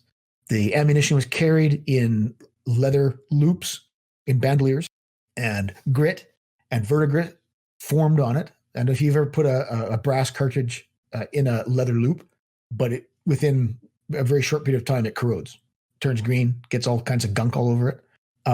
You do that and you keep the ammunition in those methods of carrying for extended periods of time, your ammunition is not going to work. It's going to jam. And that's what happened. But you didn't see that in Zululand in 1879 because the conditions weren't the same. So to turn around and say the Martini-Henry sucks and it jammed all the time and blah, blah, blah, blah. Well, okay, again, proper context. The same thing you could say about the M16 being a crap rifle. Well, it was at the beginning because of a certain series of events that took place, and ammunition got changed, and so gas pressures were affected, and a number of things happened, and they worked through it and they fixed it, and it became eminently effective, right? Yeah. So anyway, Neil goes into that kind of detail in the book, and for anybody who has sort of that serious interest in that arm in particular, it's definitely you got to have it. It's not cheap, but it's worth every penny for sure. He's pulled out parliamentary records and first, primary source documents that answer these questions sort of irrefutably. And you can cut through all that sort of internet mumbo jumbo and whatnot. Another good example is about the Martini-Henry, and specifically about the Zulu War, was the fact, like at Isandlwana, which was the big battle that was fought at the beginning, in which the Zulus were completely victorious over the British forces in that location. And part of the initial report that came from the government, the inquiry and the report about the action, there was a lot of scapegoating that was going on because there was nobody left alive that could speak ill of that scapegoating. So excuses were made, etc. And part of them was this notion that came out that ammunition wasn't available. And through time and misinterpreting of people's accounts, that this has become one of the persistent myths about the battle, was that it was lost because they ran out of ammunition, because they didn't get the ammunition out to the guys. But if you look at it, that's wrong. Another one that comes related to that is the fact that you needed a screwdriver to open up the ammunition crate. Well, okay, it was held together by a screw that held the lid on, one big brass screw, like with a slot head. Did you need a screwdriver to open it? Well, sure. In normal circumstances, you have to undo the screw and slide the lid off. But take that, hit it with your rifle butt, kick it, hit it with a stone, and that piece of wood just shatters. And Ian Knight, who is one of the eminent historians regarding the Zulu War, his lifetime's work studying it, he actually did a television program about it a number of years ago, and they did a lot of metal detecting out on the firing line. They found where the cases for the rifles were, and they found where the army was fighting the Zulu. And they discovered all kinds of examples of brass screws with the washer still attached, bent like an L. These were the screws that were in the ammunition crates, that when you break them open and you pull that lid off, it bends the screw side, and then the wood just splinters. So they found the evidence that there's all kinds of ammunition out on the firing line. So took that rumor and completely put it to bed. And that's really interesting to me. And especially when you look at the sort of the details. And Isla Dawana is very special, much like Custer's Last Stand, like the Little Bighorn. It has some parallels in other places. It's not the same, but it is the same kind of total victory in Isla Dawana, in the case of the Zulus. They wiped everybody out. If you weren't able to run away at the beginning, they caught you and they killed you. And so there's no one left to tell how things ended up, because everybody died. And the Zulu accounts there are some, but they're not that many. And most of their tradition was oral, so it's all in stories, and very little of it was ever written down or recorded. So there are some, though, and Ian in particular has done a really good job in digging up that kind of information. But so the kind of myth busting, Neil in his book goes into great detail specifically about the ammunition there and about the Martini-Henry, and I would recommend that book to anybody interested in the Martini for sure. Yeah, it's good. I was going to actually ask, did you have any contact with Neil when he was putting that together? Yes. I wasn't, what you'd call, I didn't contribute to any of the knowledge that goes into it. I've known Neil since I've known him from the forum, through the British Military Forum there, probably from when I started. I sort of found out who he was. He would regularly contribute and answer questions and whatnot. So I knew him from there, and I first met him in 2016 when I went to the UK for a trip. And then I met him again in 2018 in the US. We went to a shoot in Pennsylvania, and he came. It was organized through that particular forum. And he, at the time, was bringing along little snippets of his book to talk to people, and he gave lectures on it and that kind of stuff. So if my involvement with it wasn't certainly not in any way, provision of information. He has way more of that than I ever will. But certainly the promotion's the wrong way. It's the wrong word to use, but mention of it and that kind of stuff. I did a review of his book when it came out. That I was very happy to do, because it is such a great work on the topic of the Martini, and it just something that didn't exist before. There's a few other books out there that were in fairly good detail, but nothing compares to what he's been able to put together for sure. So yeah, no, I wasn't one of his references, so to speak. But knowing him through shooting together and then through the forum, he mentions the people on the forum in his book, in particular, a few of us, just by virtue of the fact that we're sort of there, we're part of the group, as it were, and we all enjoy shooting these old guns together. So no, it's been a long time for him, that book coming. He's put a lot of work into it. So I'm more than happy to plug it at any point I can. So sorry if it does sound a little bit like product placement. Oh, that's good for people to know that's exactly the type of information that we need out there, and the firearms community is, that's dispelling a lot of these long-held myths. Yeah, no, and he certainly does that for sure. I know they've got I'm on the channel. His book was the first one. I haven't got around to doing a next evolution of it, but the series is entitled the References of British Muzzleloaders, because so much of what I do on the channel is just relate to the reference, whether it's the way you hold it, or the course of fire that you shot with it, or its tactical employment. Everything comes back to the references. So whether it's an actual manual or it's a book like what Neil's put together, I mean, they're all incredibly valuable for doing what I do. And I sit at a computer when I'm working on this stuff, and there's stacks of books all around me, because I'm constantly having to thumb through them and check a fact, or read up on a certain aspect of it, or find an anecdote that supports the point I'm trying to make. Because you like to reference, if you say something, you like to have something to back it up. At least that's my philosophy. Is I'm not by any means a trained academic in this stuff. I just am interested in it. But one thing that I dislike, especially on the internet, is when people just say stuff like, "Oh yeah, they only shot 50 rounds a year." Well, actually, no, they didn't shoot 50 rounds a year. They shot 150 rounds a year. And here's the book that says they did. And here's the form they used to fill out to ask for it, you know? So I don't know where 50 rounds comes from, but you certainly don't have a reference for it because I have the reference and here's what it says. And that's important to me because it cuts through that ammunition box vignette. It cuts through that crap and you get right to the point and right to the truth. See, I have another good question that I really want to ask you here. And this is one of those things where, you know, we ask it as honestly and unbiasedly as possible, which is if you could choose any rifle available at the time, I have a feeling I know what you're going to say. Which would you choose to bring into combat during World War One? One. Well, I think it's undoubtedly as far as, again, you have to look at the context of everything because it starts out a certain way, right? And then it morphs into something that lasts for a very long time. And then it ends in a completely different kind of way. And I could even argue, Rob, I could even argue that if you're on the Eastern Front versus the Western Front, it's a big difference. Yeah, I would not disagree with you at all. Or even in Africa. Exactly. All these theaters have different aspects to them. And the weapons that are used in these theaters, maybe if something's really effective in one spot, it may not be effective at all in another because of a number of things. I mean, you look at the distances involved on the Eastern Front.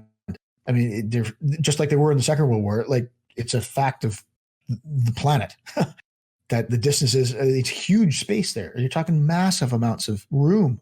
And whereas in Western Europe, there's basically none, especially when you cram, 3 million men into a little gap. So you're absolutely right in the fact that there's differences as far as theaters go. So to pick one thing, I guess you have to look at what context that it would be in. And as a Canadian, you invariably have to focus on the Western Front. And if you look at if you have to generalize about 1914 to 1918, it's the 1915 to early 1918 that forms the sort of the major aspect of the war. 1914 early, has very little bearing on what takes place in the middle part of the war. And again, the end part of the war, starting from, essentially March of 1918 with the attack by the Germans, sort of sets a number of things in motion that don't ever stop after that, really.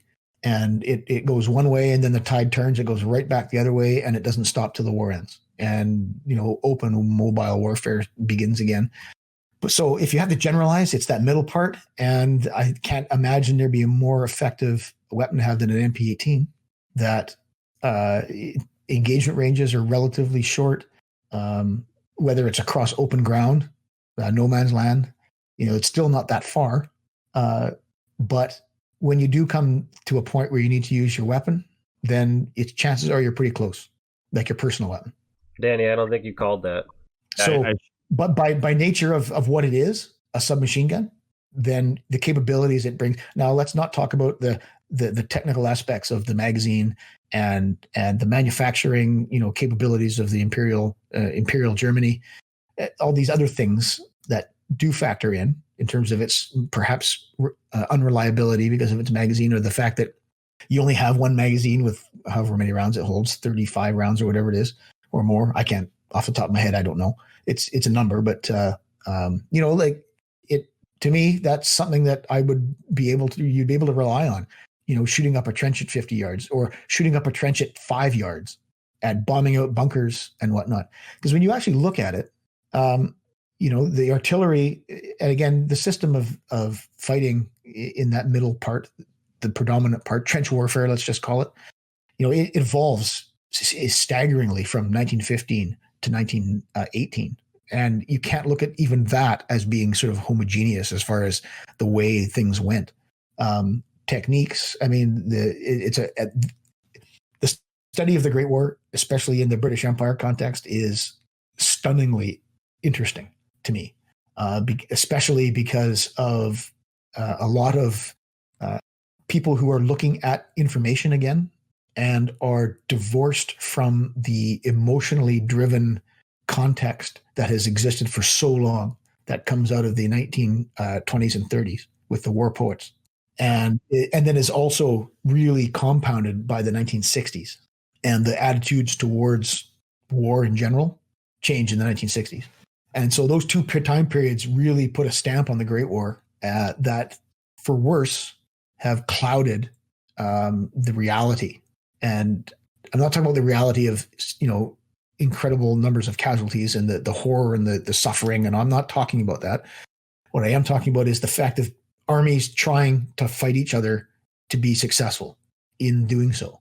And this one-upmanship that goes on the entire war as the army starts from nothing in the British Empire context, starts from the BEF is 5 divisions, 5.5 divisions in 1914, quickly rises to 6. And then by the end of 1914, the Indian divisions arrive and the Canadian division arrives. But the army, the British Army, the BEF, and the British Army in particular, grows exponentially from nothing, from a bunch of guys on the street.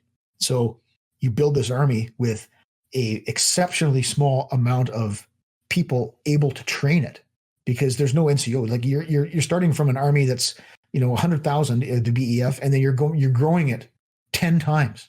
Well, who's going to train all these people? Like these ancient people from the Victorian era who are pulled back into uniform to teach drill that they haven't even learned themselves yet, because the drill that they used in the Victorian era was completely different. So you're talking about foot drill, like the most basic part of army training, that these guys are being pulled out of the woodwork, given a quick, captaincy or something like that, saying you're going to work at the depot and help train these volunteers because they don't know anything about the army. And we're trying to build the, division after division. And the BEF is enormous come 1916. And that's when its first real push comes at the Somme, and it's disappointing. And the first day of the Somme is something I'm sure everyone's heard about. But even cutting through that and divorcing it from the emotional side of it and looking at how things actually went, for right or wrong, is something that's relatively new. Like in the past 10 years, historians are looking at some of this stuff and trying to put it in better context. It doesn't change the fact that thousands and hundreds of thousands of people, became casualties and died or wounded. It doesn't change that, but it puts the context of why and how in better light. And then, and to me, that's really, really interesting. So in the context of trench warfare, generally speaking, we're talking about short ranges. Getting anywhere on the battlefield requires artillery. Artillery will get you there. It will suppress the enemy. It will destroy his trenches, destroy some of his fortifications, right? But it will get you across no man's land when done correctly. So once you get into the trenches, then it's a question of fighting the enemy in his trenches, in his bunkers, in his dugouts. And for two things, then if I need a weapon, then it's going to have to be an SMG, because the ranges are quite small. There's firepower, there's quick reaction. So I think that it sort of ticks those particular boxes in those circumstances. When you look at the British Empire armies, the BEF, of which the CEF, the Canadian Expeditionary Force, comes under, but also you're talking about the Australians and New Zealanders and the South Africans. Within the context of the BEF in the Great War, there's a document that comes out in 1917. It's called SS-143, which is just some army phraseology for the designation of that particular pamphlet. And it deals with the platoon in battle, and it's the embryonic stages of platoon tactics. Up until that point, companies were involved, 150-man companies were organized into sort of waves, and it was the company that really fought the battle. Yet in SS-143, what you see is that being devolved down into a lower level of tactics, and that being the platoon level. And this is due to a number of things, one of which is finally the ability to get enough light machine guns into a battalion that they can have a Lewis gun in every platoon. So that Lewis gun becomes, in the platoon context, it becomes what you might call a fire base, or that concept of within the platoon having a grouping focused on firepower, and then you can free up another grouping that's focused on maneuver and closing with whoever you're trying to attack. And so this document is sort of the embryonic stages of that. And by the time you get to the end of the war, you're even seeing 2 Lewis guns within a platoon, and a platoon being sort of broken in half that can handle 2 tactical scenarios. Then the Lewis guns handling the firepower for 2 bunkers instead of 1. Combined with that, you have the use of rifle grenades, which are dedicated in the platoons into a section. A platoon's, at the time, a platoon's 4 sections strong. Call it 40 guys and an officer and a sergeant, just for the sake of argument. One of those sections is the Lewis gun section. One of those sections is the rifle grenade section, or the rifle bombing section. One of those sections is the bomber section. And one of those sections is the rifle section. So typically what you'll see is the Lewis section and the rifle grenade or the rifle bomb section. They're the firepower of the platoon, and they do what they can given a tactical problem, a bunker, a piece of trench, some sort of center of enemy resistance.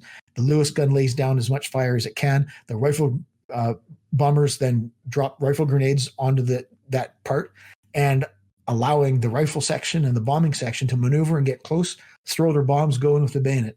I mean, that sounds really modern kind of sounding as far as tactics go, right? And that's the way that's the reality of infantry fighting at the end of the Great War.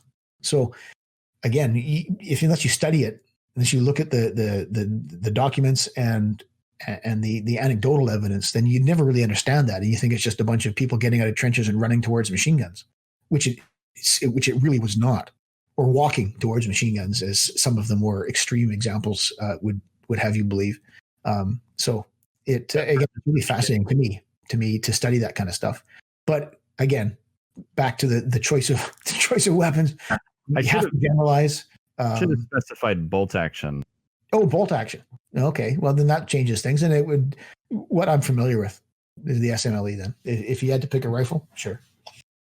I think that the whole conversation about what's better and what's not as good it's academic, and it really doesn't matter because like of the nature of fighting. It's so specific too. Like you can't just go, "This is better." Like there's thousands of battlefields in World War One. How can you say this one was good here, but it wasn't good there? And then there's just no way to figure it out. Yeah, I think like here's the deal: in the beginning of the war, the British Army was trained to fire. I say this in a sort of general sense: trained to fire a rapid rate of 15 rounds a minute.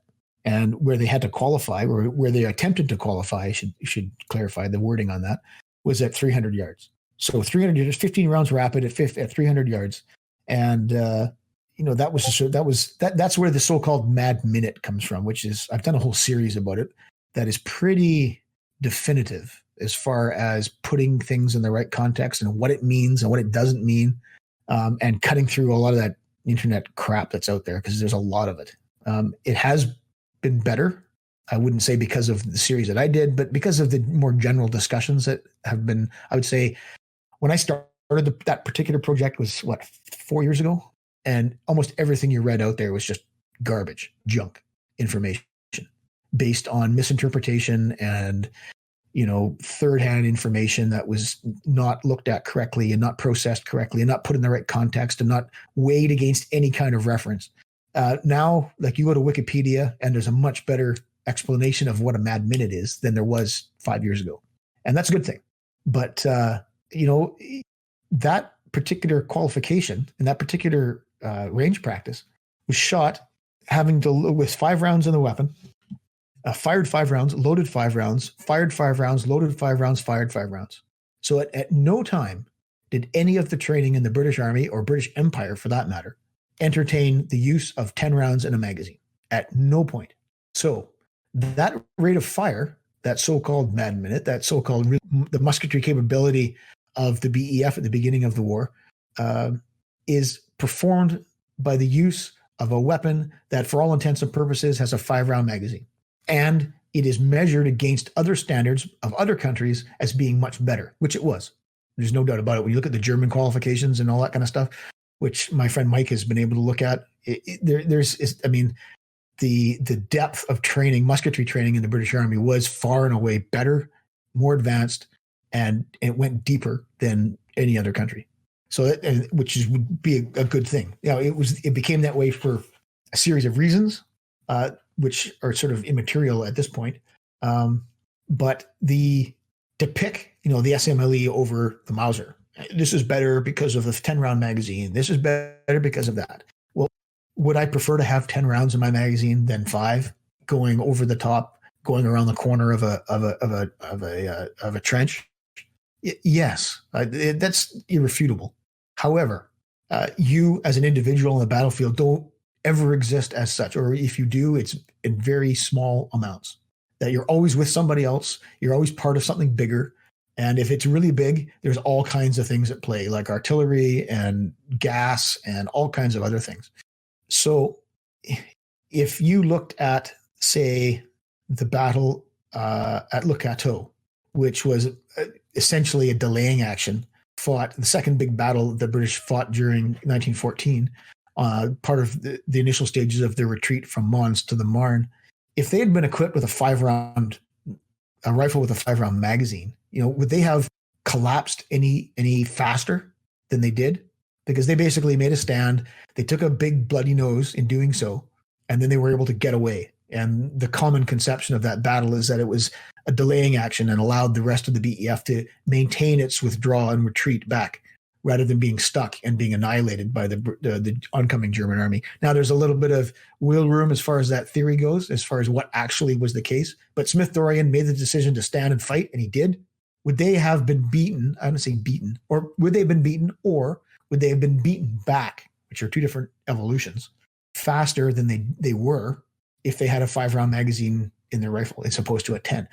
There's no way on this planet you can argue that it would have been that case. So does a 10-round magazine mean anything to the army as far as fighting the army battle, as far as, at large levels when everything's at play?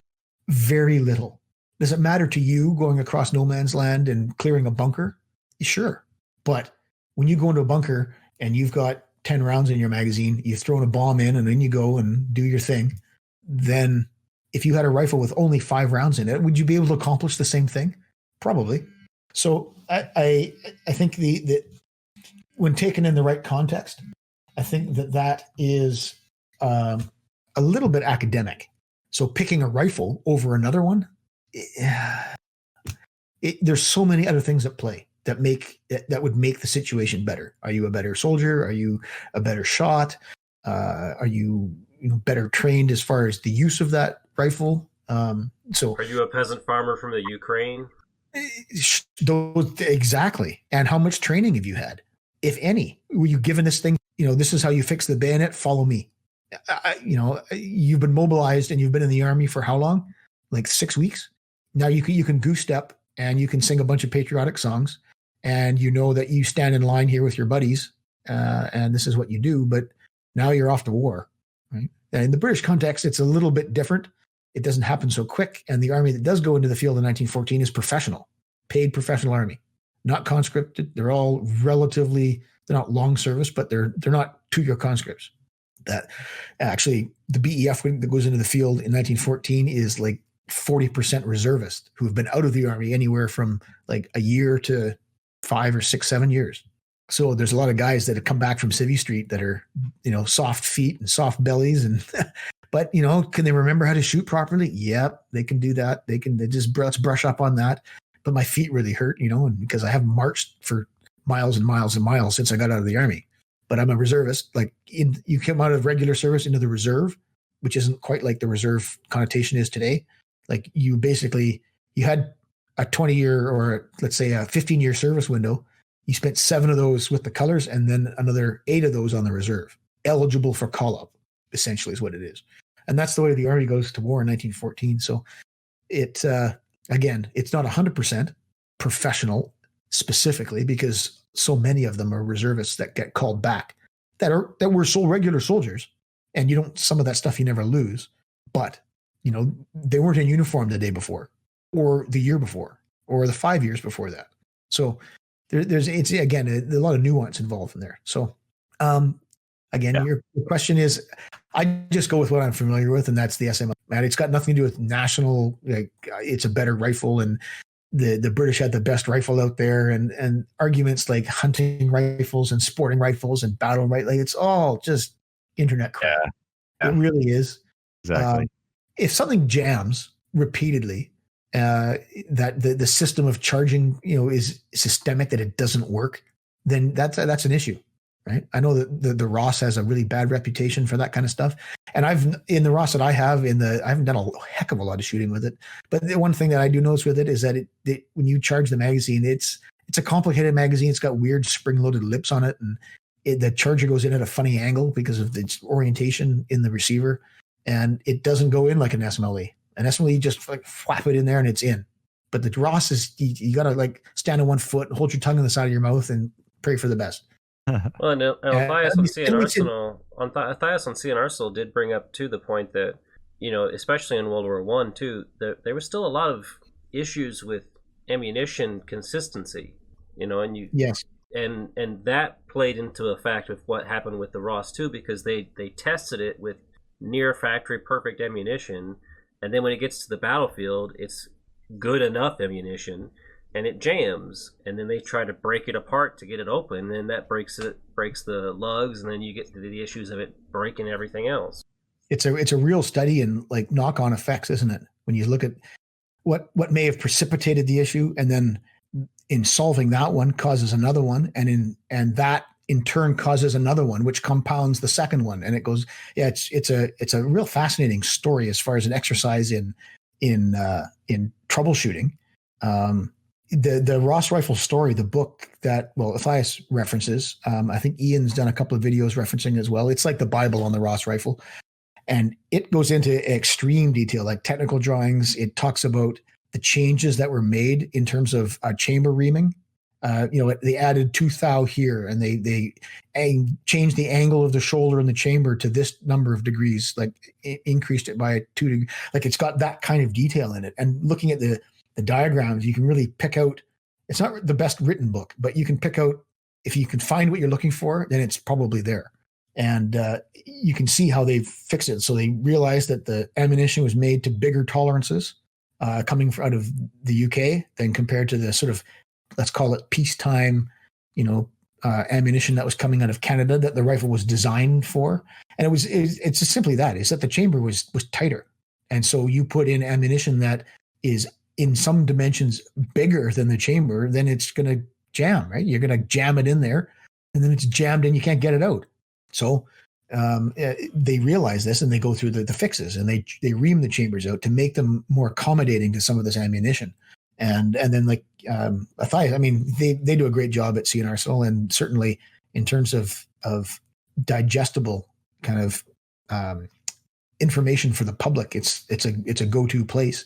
But the references that he would have used predominantly would have been this book, the Ross Rifle Story, and it's interesting that all that is in there, and you can see the actual changes that they make, and the retempering of the bolts, which then is done in the field in like Salisbury Plain, like in field workshops and stuff, and it's not done correctly, and it's not done with oversight that needs to be doing it. You're talking about metallurgy, and now you're getting some sort of battalion or regimental level armorer to do it in a field forge. Like, how you're not setting yourself up for success, are you? And it should, and things go sideways. Yeah, the thing, badly tempered metal, leading to like galling and spurring on various parts, et cetera, and things breaking and whatnot. It's certainly, you come 1916 when Haig finally says, right, get rid of it now. It's a long time coming by that point. There's evidence to suggest that the 1st Canadian Division, which is first big battle is 2nd Ypres in April, the big gas attack, the first gas attack, as it were. And right after that, they were essentially de facto changing their rifles. They were finding SMLEs wherever they could. There's evidence that speaks to, this will not happen, but it was happening. Officially, the actual army order, so to speak, comes from Haig in 1916, and the Ross is sort of withdrawn officially from Canadian service and replaced by the SMLE. So, and the Pattern 14. Yeah, well, the Pattern 14 never was in service. Oh. In frontline, so it wasn't used in the army per se. Oh, okay. I didn't know I didn't know how that one worked with the Canadians. With the P14 is in some aspects part of the Second World War picture. And actually, surprisingly, the P-17 has more of a role to play in the Canadian experience during the Second World War as a training rifle. And they're all marked with a big red band on the forestock, indicating that they are P-17s, because outwardly they look the same, right? Right, yeah. But they're bought and they're used in training. I've got pictures of them being used, and I've actually held one. It's a Canadian issue P-17 with a big red band on the forestock, and because it's 30-06. So it's used in the training depots when you get mobilized or you volunteer, you get your number and your time to show up on the train, and you end up at the training depot in someplace in Canada, and you get issued your coveralls and your battle dress and all your stuff, and you get issued a P-17, and you carry that for all your basic training. And then from there, you go to a replacement depot kind of deal, or maybe a continuation training of some degree, infantry training or whatever it may be, and you may still have it there. And then you get posted overseas to your battalion, which regiment you're going to, as an infantryman, and you get on the boat without anything, and you get to England into the replacement depot, and you get given your SMLE in the early part. Later, you'd be given the number 4, and then off you go as a replacement to whatever battalion that you're going to. That's crazy, though, that they wouldn't have trained with the rifle they would be using in battle. Well, but hey, when you don't have rifles, I mean, I get it. It makes which is sense. What's driving this. That's what's driving. But it's not even like a similar. It's not even similar. Like the M1917s weigh like 3 pounds more, don't they? But all of it's immaterial. I guess really, the basics, the basic stuff. Yeah, it is. It's a 5-round charger loading rifle with a bolt. What do you need to know about it? There's guys.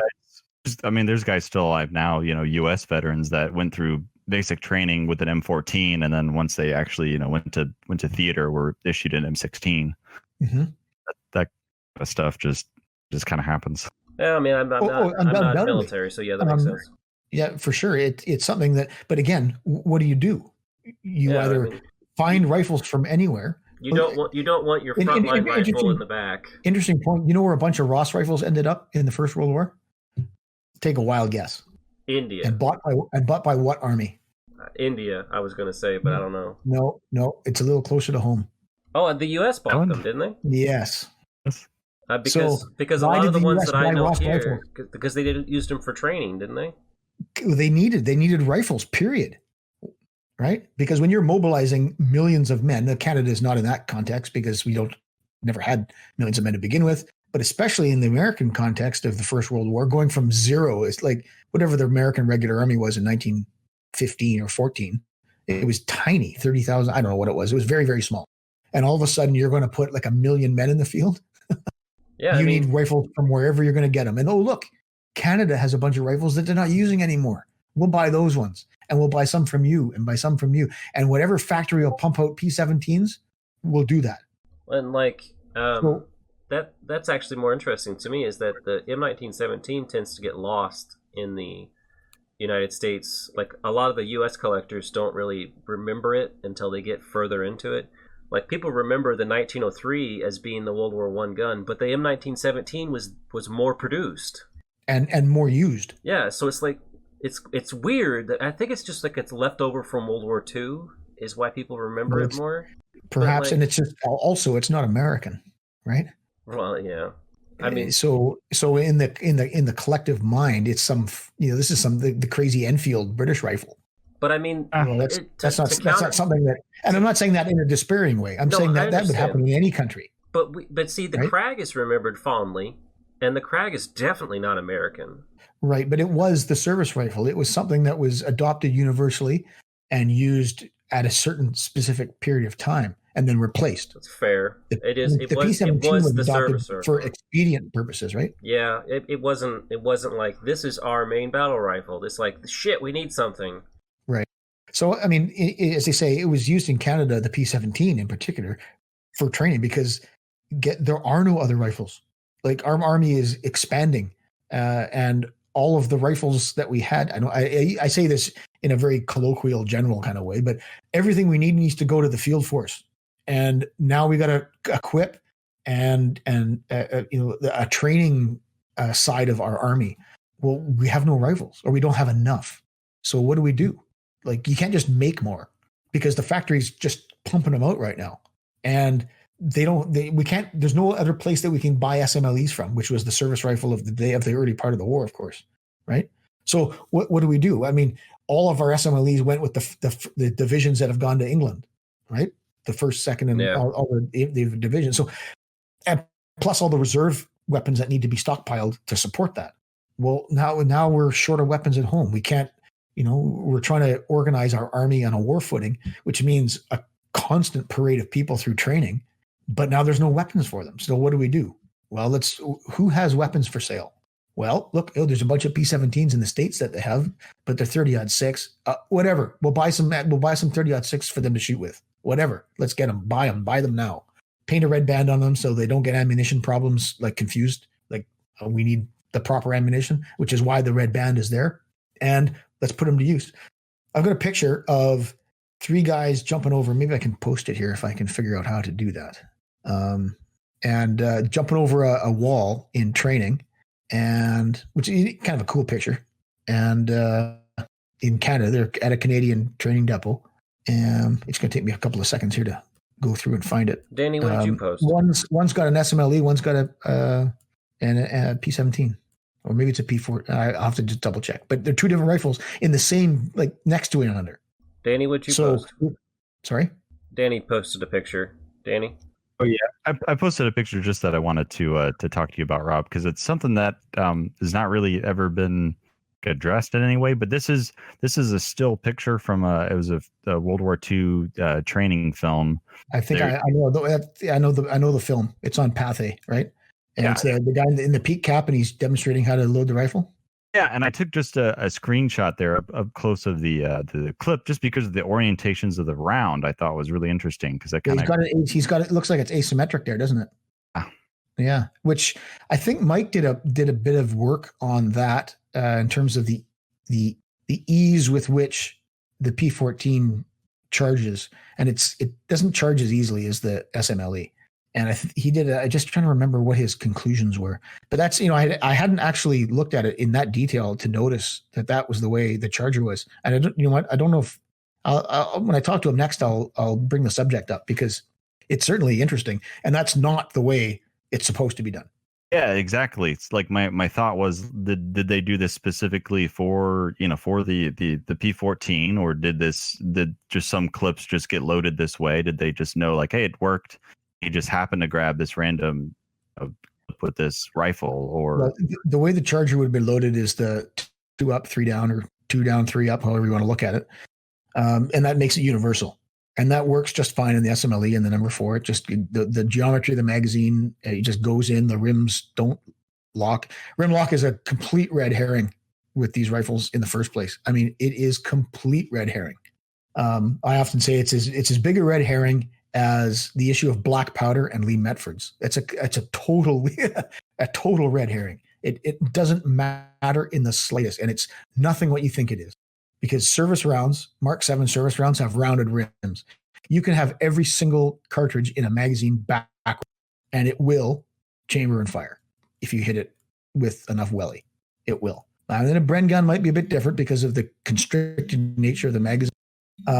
But you go and if you took that charger as in the picture you just posted, and you put that in upside down in an SMLE, it'll load, and it'll probably be just fine, even if the rims are backwards, because that rounded back contour of the rim allows the one that is behind it to just ride over it and carry on.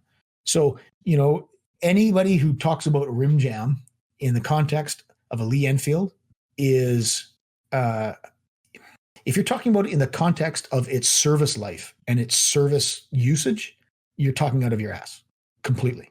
And I'm not trying to be a dick about that or be disrespectful, but you cannot apply the way things are now with commercial ammunition, most of which does not have rounded rims. You cannot take your experiences that you may have. I shoot commercial ammunition exclusively with square rims, and the amount of times I have issues, minimal.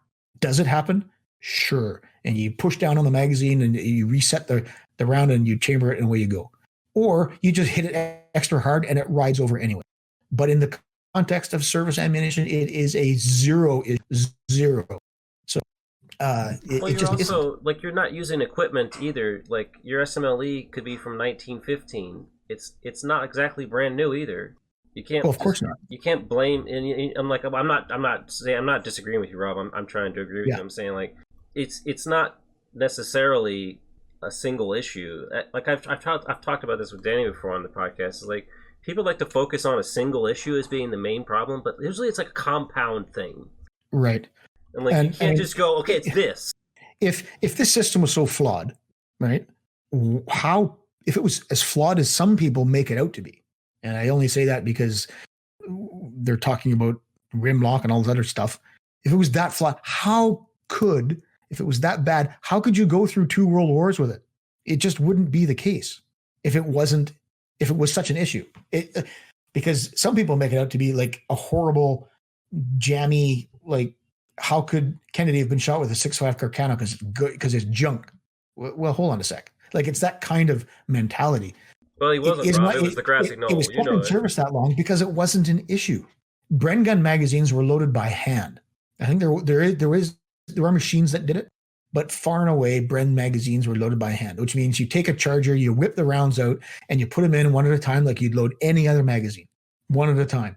Is there specific reference to making sure that the rims are in the correct way when you put the round in? Yes. If you put the rounds in the magazine properly, so you put them in, shy of the back, and then you pop it into the lid and you push it back, just like you would charge any other magazine, then it's not an issue because the rims are all aligned inside the mag. There's stoppage drills for that stuff in the Bren manuals. Does it happen at some point? Sure, but magazines are typically loaded out of action. Even if they are loaded in action, chances are you're in some spot that you're behind a rock or something that you can pull it out. You and your buddies can charge up and bomb up some Bren mags.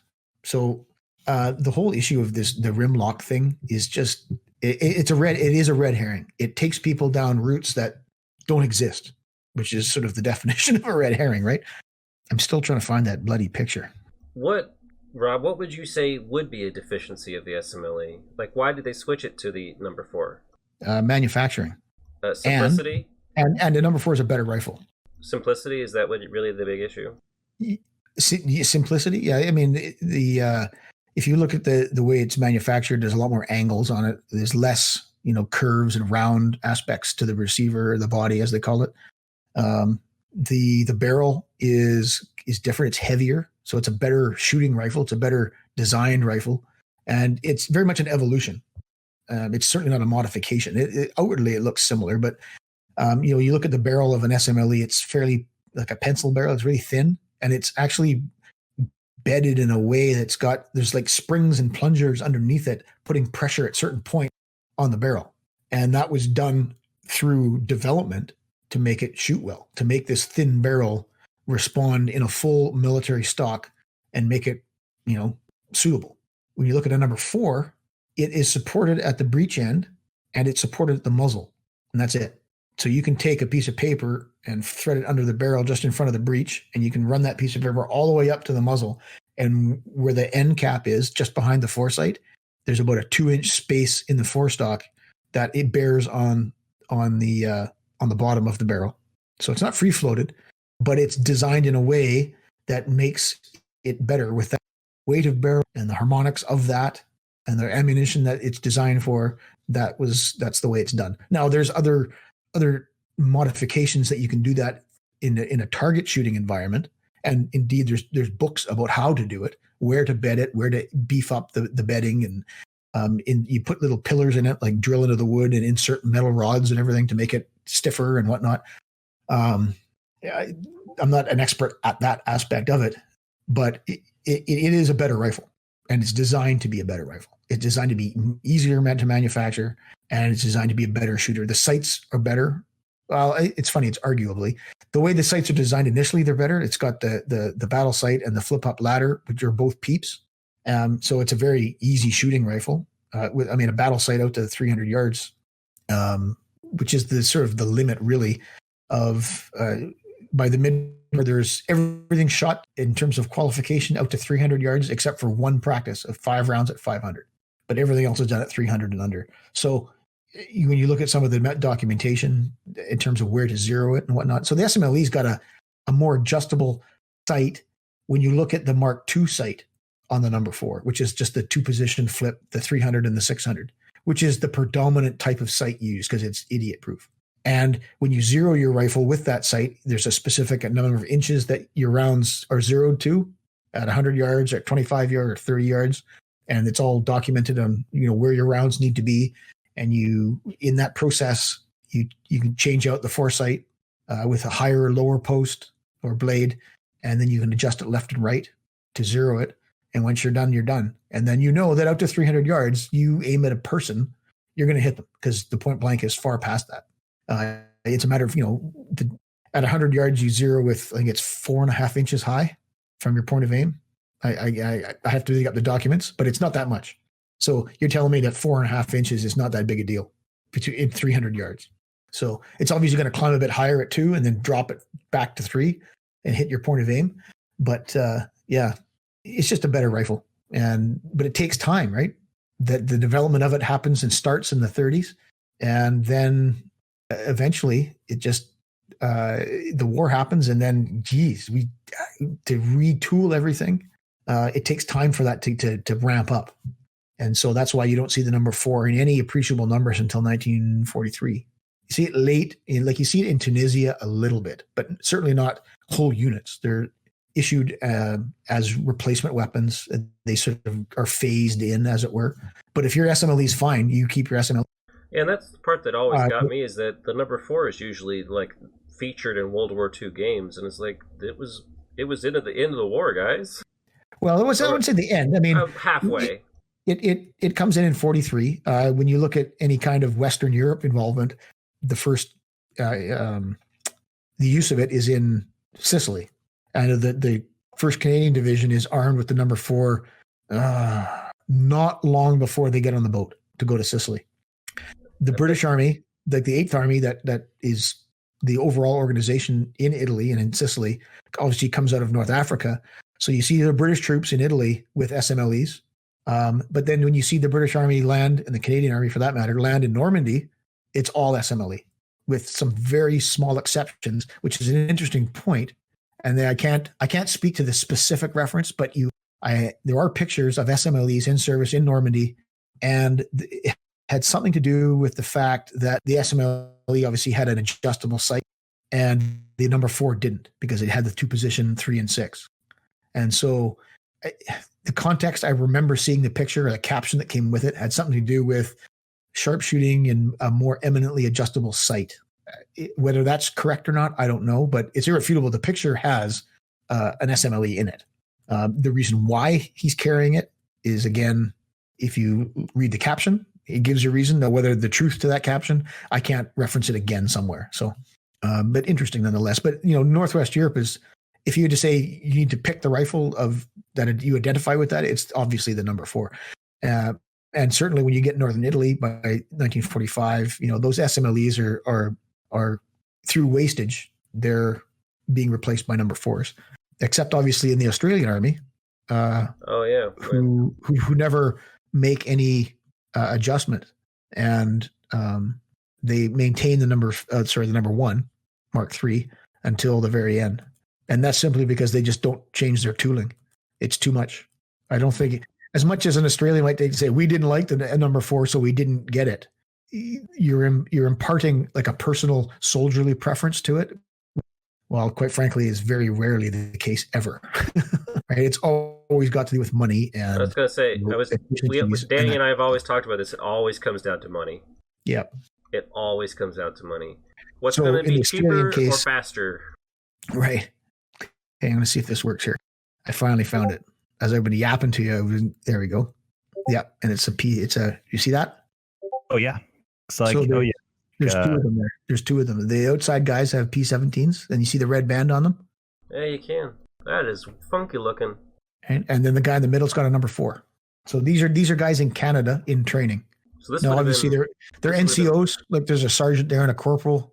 So it's a platoon sergeant and the section commanders. They're probably doing some propaganda demonstration or something. But this would have been later on in the war then, right? With the number 4 being there. More than likely. But again, it's training, right? Let me think. I've got another picture of a training platoon somewhere here. And I haven't actually gone through it and to check what everyone's rifle. But like they're wearing coveralls here. As opposed to any kind of like, it might be a function of being wintertime. God, I love the British khaki outfits with those giant socks. Yeah. And they're wearing their full putties over top, right? And those helmets, man, it's just as iconic as the Germans' uniform. Yeah, it's an interesting thing, those helmets, because they think about, I don't know what's going on here. Why won't this let me do what I want to do? Well, Rob, I'm sorry to cut you off, but that's fine. No, we've gone on and on and on here. Unfortunately, I have to go to sleep because I have to get up in the morning to go back to work. Danny, do you want to wrap up a little bit? Yeah. And yeah, we could talk for hours, I'm sure. We have talked for hours. We'd love to have you back on. Oh, it's a boy's rifle. I've always wanted a boy's rifle. Well, you're a little broken. I've always wanted to see a boy's rifle up close. Yeah, I have. I've never obviously fired one. They're big chunks of metal. My favorite quote is a guy on YouTube I found is a veteran from Australia. And he said he had a friend of his that shot a boy's rifle at a German. And he said, I don't know if I hit him, but he disappeared.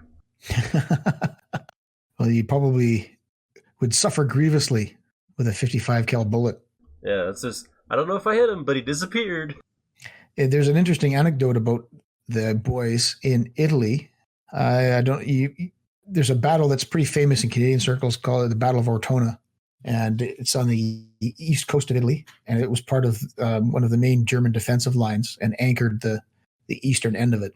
And it becomes, in Canada, it's termed Little Stalingrad because it's the really first time that fighting takes place actually in sustained fighting inside a relatively large town, and rather than like fighting through a village or something like that. So this is a town with 3, 4, 5-story buildings in it, a typical old European style, buildings right out to the street, narrow streets and whatnot. So instantly tactics change, and there's huge lessons learned in the fighting there. And one of the interesting points about it is by that time the Piat had been in service, which is the anti-tank weapon used in the later part of the war, and fires a bomb off of a spigot arrangement and replaces the boy's rifle. But the boy's rifle was in stores still. Like the quartermasters still held the boys in their transit chests on the trucks for whatever reason.